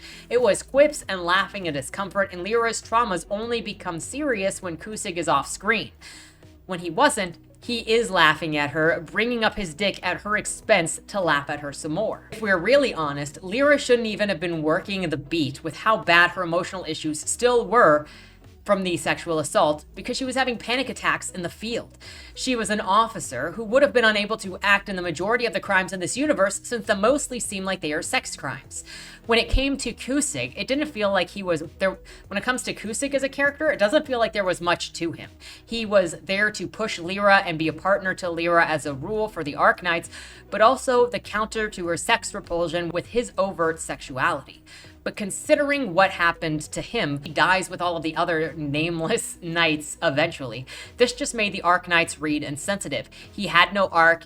His cheating with the captain read as pointless for this character, and then he dies in the end without even being really mentioned all that much at all. I don't understand the value we're supposed to get from him, nor what the point of the whole cheating and branding thing that he did with the captain was. It played into nothing, and it meant nothing to the overall plot in the same way that the matriology never became anything either. So it just forced Lyra to talk about sex and laughed at her for it. Going on to Sane, the pirate kid, he was literally just a tool to make Dalen look good by giving him money and advice and pretending to be a father figure, giving that one person that Dalen doesn't kill before helping more trafficked girls. There's nothing else to this character. It's the same thing as Guns and Smoke having Harry for the sole purpose of making Bonnie look better. This character is pointless just so Dalen can pet the cat and look like something. Finally, none of the side characters even matter. Everyone's just thrown in there to make Dalen look better or to be a flat villain. They could have been great opportunities for him to learn compassion, grace. All of these characters could have been great opportunities to build a character arc so he could learn compassion and grace and mercy and what redemption and justice look like and how to humble himself. But instead, he takes that into his own hands, seeing a very black and white version of the entire world where he is good and everyone he deems bad is the darkest of hearts, no redemption, no parole, the end. Speaking of, let's talk about themes, specifically redemption and justice, since those are the big ones in this story. Quote, "You would think that if the light wanted me dead, it wouldn't have renewed my life," Dylan said. "I hate it for that." Eric sneered. "Your delusion is amazing."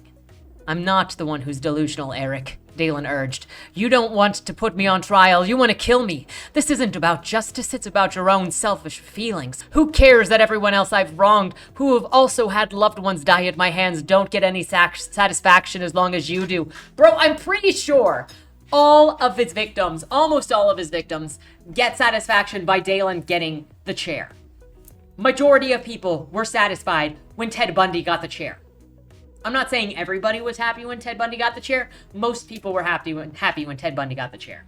So, Dalen, stop using your victims now to justify why you're not allowed to be put to death. This is so disgusting. And I don't know. This is at the end of the book.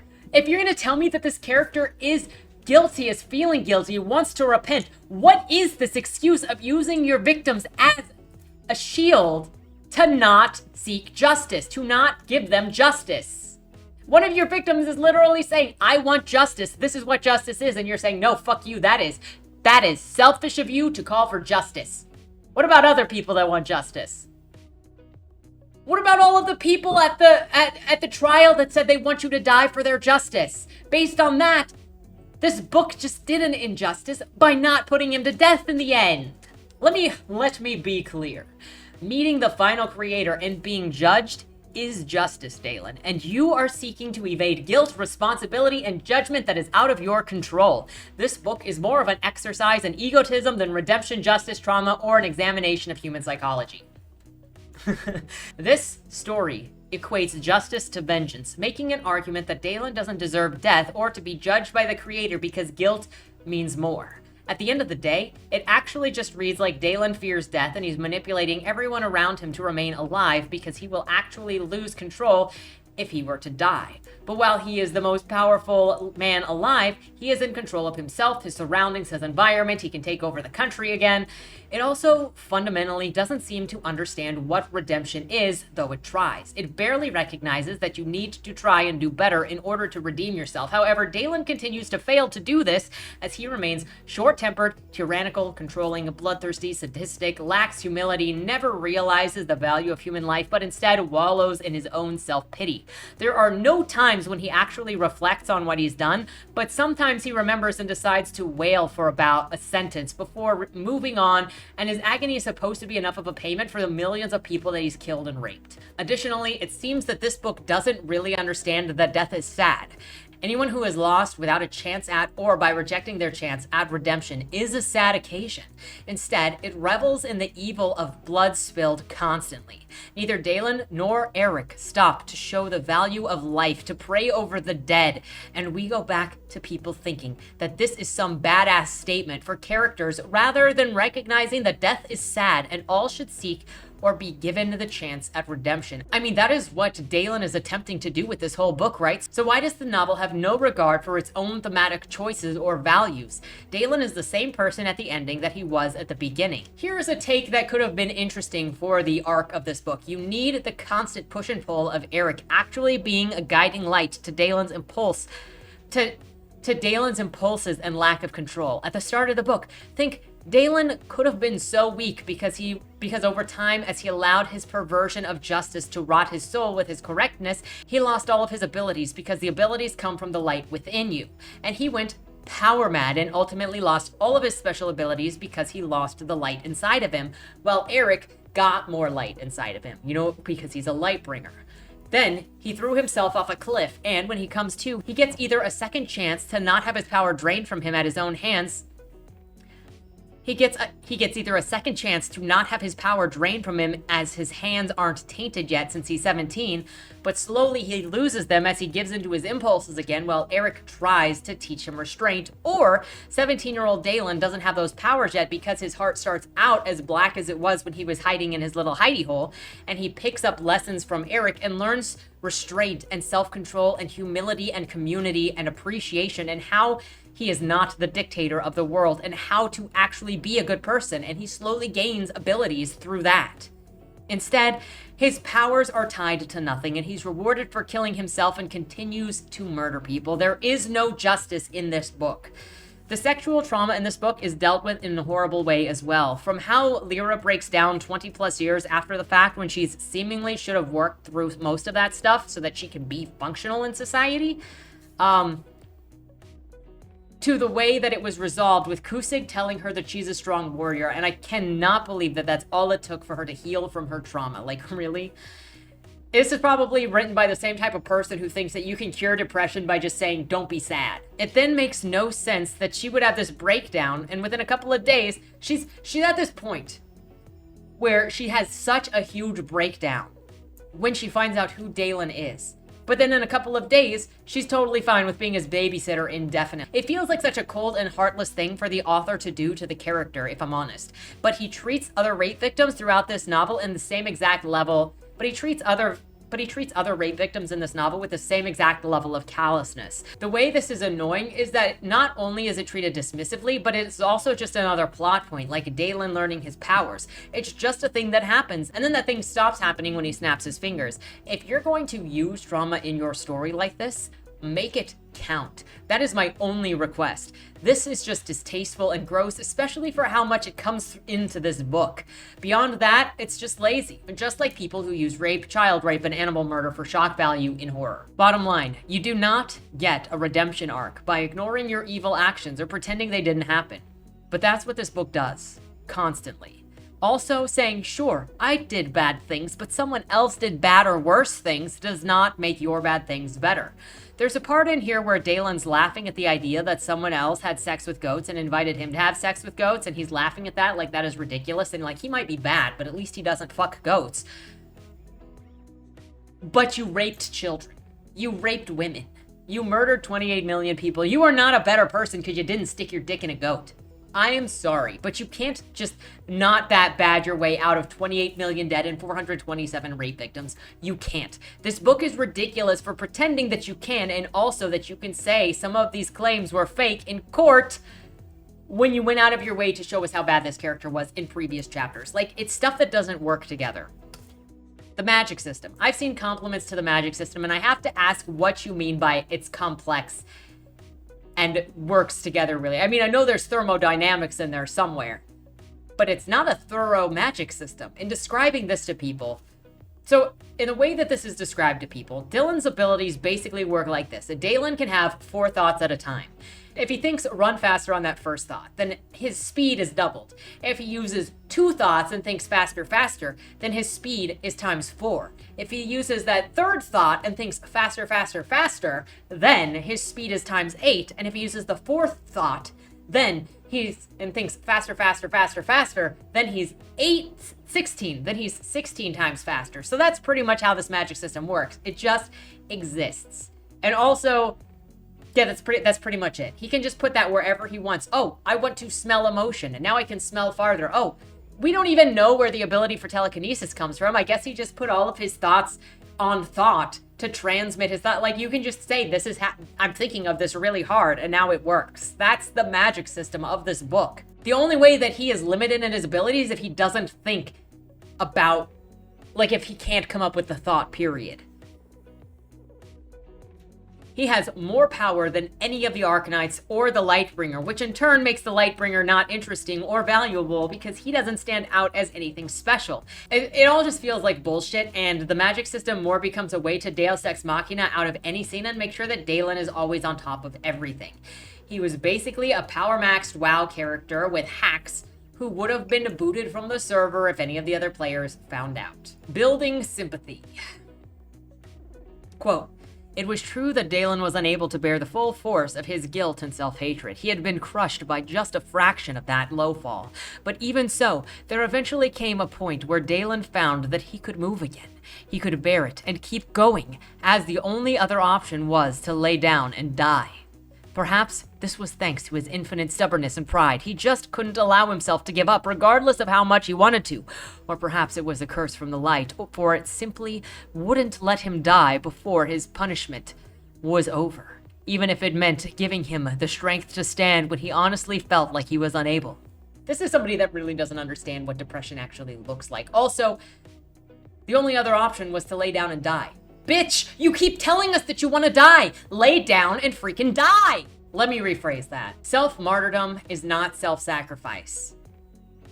Saying that you're a bad person and that you want to die and occasionally crying on yourself does not convince anyone that you are actually repentant of what you did. Especially if you're constantly saying that you want to die, but then fight someone else who is willing to kill you, who is your victim, who says this is justice, and you taunt them when they obviously can't beat you. When Lyra finds out who Dalen is, the scene goes like this, quote, "You destroyed me," she screamed before her face grew cold once again. "And now I'm going to kill you." Lyra marched on him, raising her sword.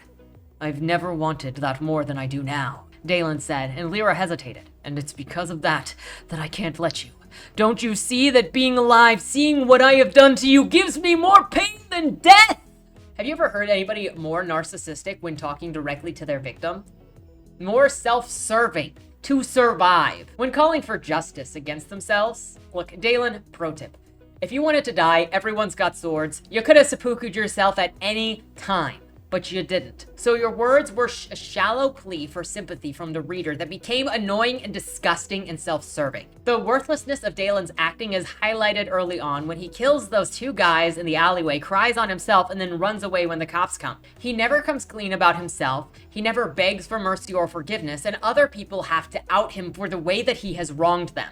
If you say that you're sorry for 2 seconds and then you go around and kill people and have a grand old while doing the same thing you started out doing, you're not sorry. You're shallow and you're lying to the reader. Words need to be followed with action, or readers will see you as a liar, and maybe that's the effect that you're going for, but then making the character an unrepentant murderer, judgmental asshole with the superpowers who sometimes wallows in on himself, but keeps on about his day, who loves himself in the end, is not a good or fulfilling story.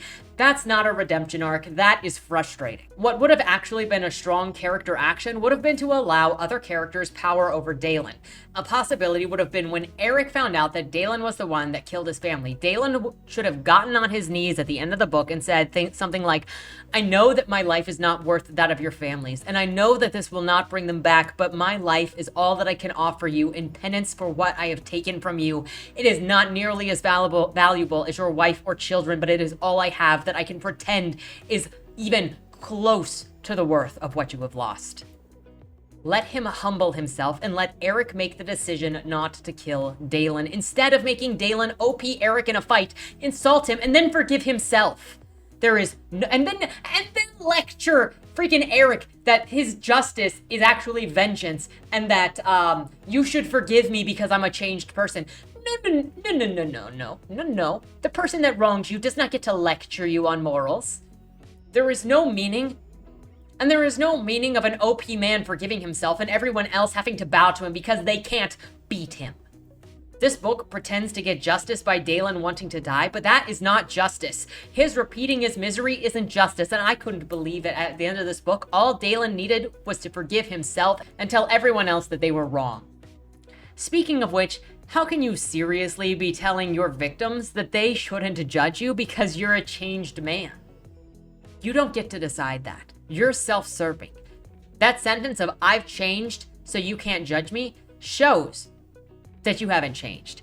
Dalen never apologized for lying and gaslighting Lyra, for being insensitive to what he did to her. It's all really disgusting. He puts on a show for the reader to feel bad for him, but he never once actually apologizes to his victims for what he's done, except for the one time when he is on the world stage at his criminal trial, surrounded by people where he can put on the show and just say, I'm sorry.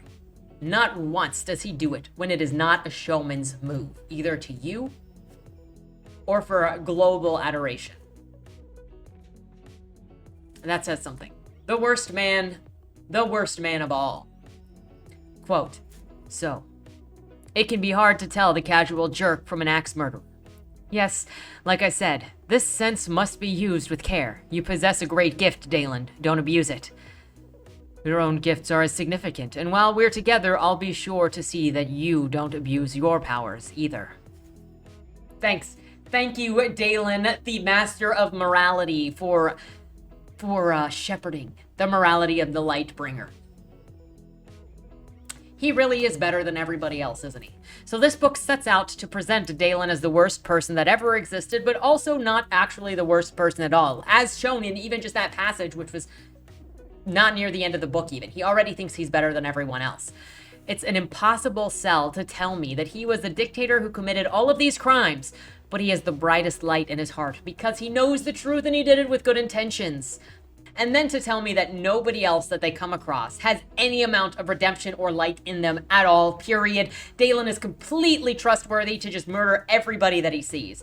It would have been fine if Dalen was delusional and self-aggrandizing by saying that he was forgivable, but literally no one else was, because that was the same thing that he was doing when he was a dictator, is he was choosing who was immoral and then just killing them all. So it's the same thing.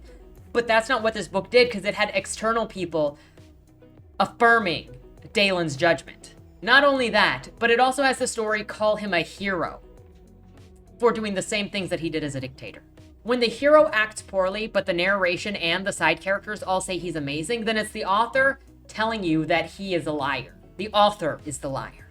There are no stakes in this book, and it's a waste of time because of that. Chapter prologues. So there were basically these small prologues at the start of each chapter to detail some moment from Dalen's reign. They didn't really add anything to the story for me, and it felt more like a distraction than anything. I wish they corresponded with something that was happening, like a parallel situation to a different choice that he was going to be making now versus back then, and how they worked together to change his perspective. Instead, sometimes they just felt present for shock factor, or because the author couldn't think of a better way to tell you how bad, or because the author couldn't think of any other way on how to inject flashback scenes to show just how bad Dalen was in context. So you had these little flashbacks at the top of each chapter instead. I just wish they were used better. Style. Now, considering the number of books I've read recently that desperately wanted to be movies, I can say thank you for letting this one not be one of those, though I think this novel wanted to actually be a video game instead. The endless powers, the unlocking of abilities wouldn't have been questioned in a video game, but in a book, it doesn't work. Also, the power mechanics end up looking silly. Note, I did a video a year or two ago about things that work in video games but don't work in books, so check that out if you're interested. The other really weird thing about the style of book is that it reads like a middle grade novel in style, structure, characters, abilities, the nuance or lack thereof, but it used hardcore swear words in adult situations. It sometimes replaced swear words with light or black it, but then other words it didn't. It had some modern language in it, and other times it tried to use some older or fantasy style language. So I don't know who this book was really written for, like the style, the characterization of it, but nothing was consistent beyond how jarring the mixture of elements were. Alright, this is one of the back and forths that felt middle grade to me. How are you so strong? I eat my vegetables. No one becomes that strong naturally. You're right, Dalen conceded. In fact, with only a thought, I can turn your gut into flesh-eating worms that'll devour you from the inside out. So don't cross me. Ooh, he's such a badass. This changed man. Some of the naming conventions also made it feel more middle grade than Lightlark. Think Captain Blackheart, Raidaway, Lightling, Divination. Then, when it came to descriptions of fight scenes, it was kind of underwhelming, like the author didn't even want to be there. Quote, their swords chimed as they clashed, parrying, thrusting, striking, seeking leverage in the bind, throwing feints and counters. Dalen had to bring every technique he knew to bear, and Eric was clearly doing the same. The intensity of this fight was a step higher than their first duel. That time seemed so long ago, but in truth it was only several falls past. So much had changed. Dalen feinted and struck. Eric pulled back, countered, and thrust. Why had the light sent Eric to him? Was it really to see Dalen killed? If so, why hadn't it let him die when he had thrown himself from the world? Just fall on his sword, Dalen. Just fall on his sword. Editing. Okay, so I don't know if this book had an editor. There were good numbers of typo throughout, which, okay, whatever, that happens even in traditionally published books, clunky grammar, but stuff like this could have been cleaned up. But stuff like this could have also been cleaned up.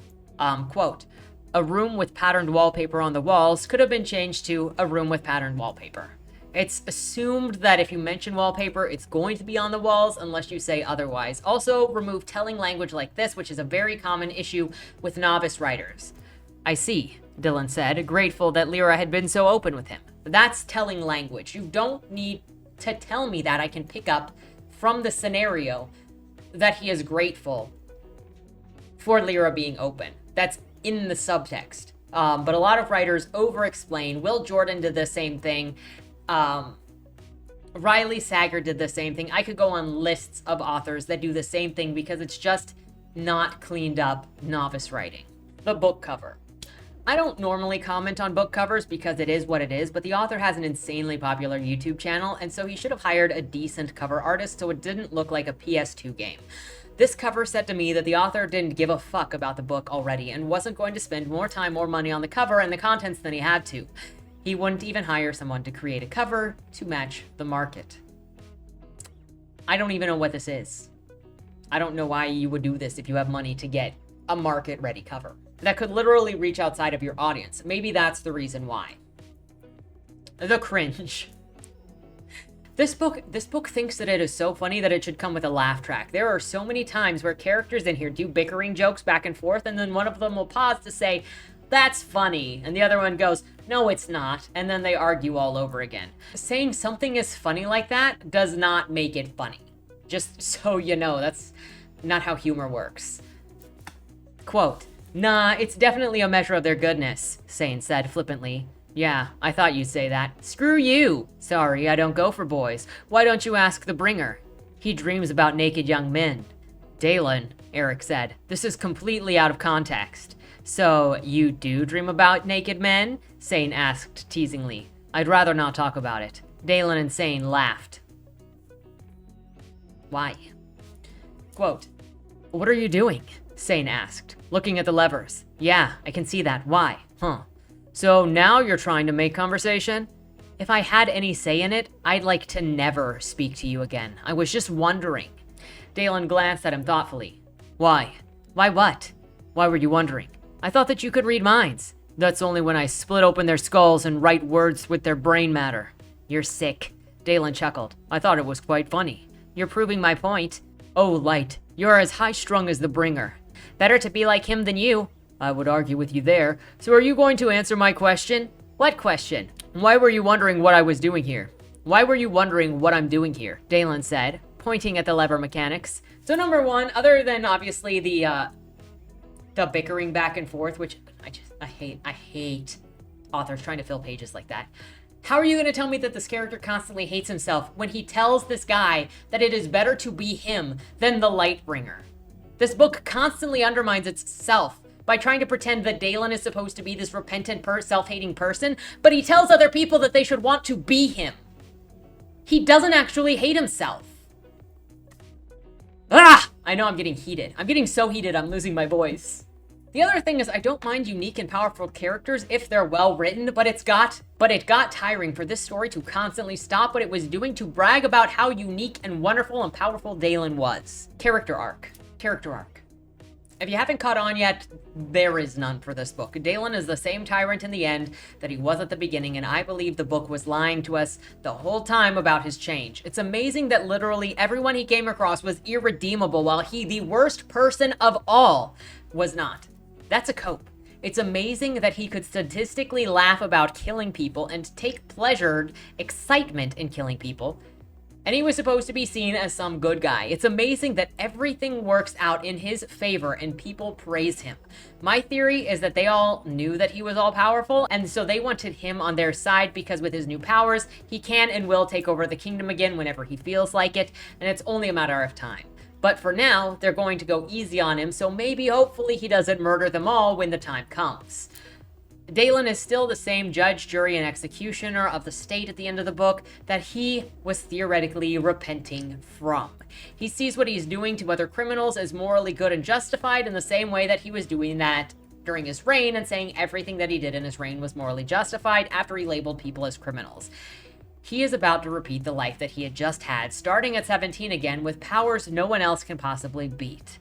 Also, side notes, how is it that Dalen could be this dictator tyrant who self-admitted to murdering and raping all of these people, and this book is making him out to be a victim in his own criminal trial? And then when it comes to his sentencing in the end, when he's told that he will work for the Arknights, he doesn't look at it as, if this is what is believed to be the way for me to pay back what I have done to these people, then I will do my best to serve the community. He doesn't have to do anything to feel better about himself. He just feels better about himself once he goes through the trial, not for good works.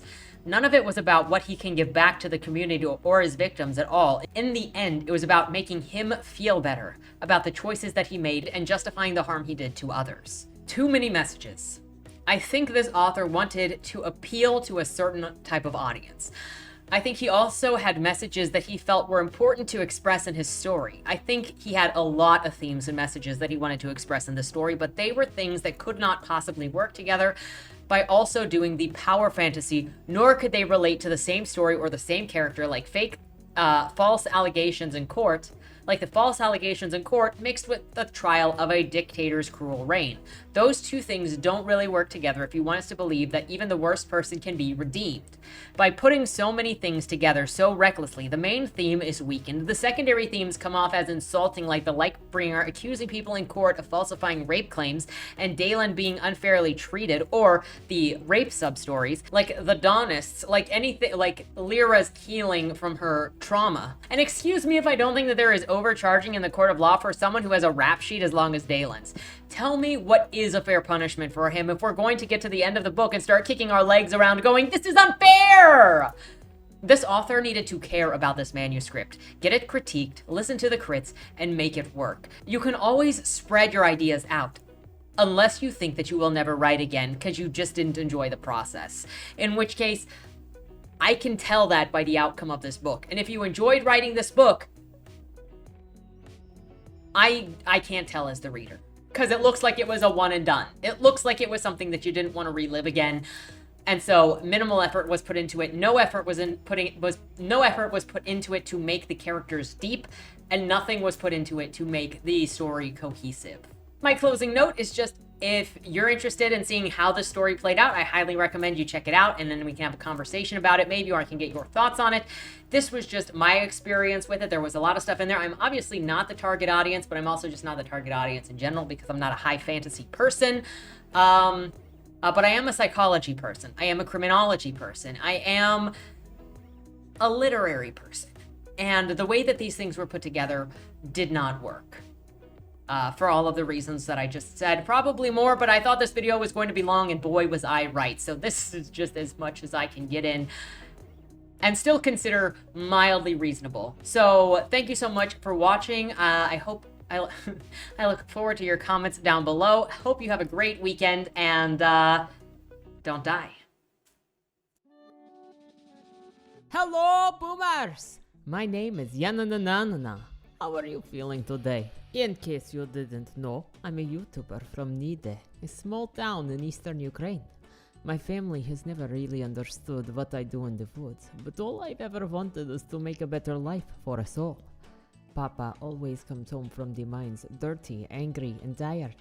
It's a necessary evil to do your job and be in a place that you don't want to be. But I've never wanted to spend my life doing exactly what was necessary of me. Everything changed for me when a couple of Americans appeared at my door. They said they wanted to sponsor my channel and handed me military-grade explosives. Can you believe it? Military-grade. The lights will be incredible going forward. With this help, my videos will be next level. I just hope they are as they say, and this isn't some kind of trick. I mean, what would there be to gain? Boris says people are simple. Everything comes down to money and power. And Alex tells me ignorance will not save me from trouble. I understand where they are coming from, but I do not like to think that way. There is more to life than a cruel of superficial goods, hatred, and destruction. Anyway, I do not like where this video is going, so I will see you on the explosives field. Boom, boom, boom. Salute.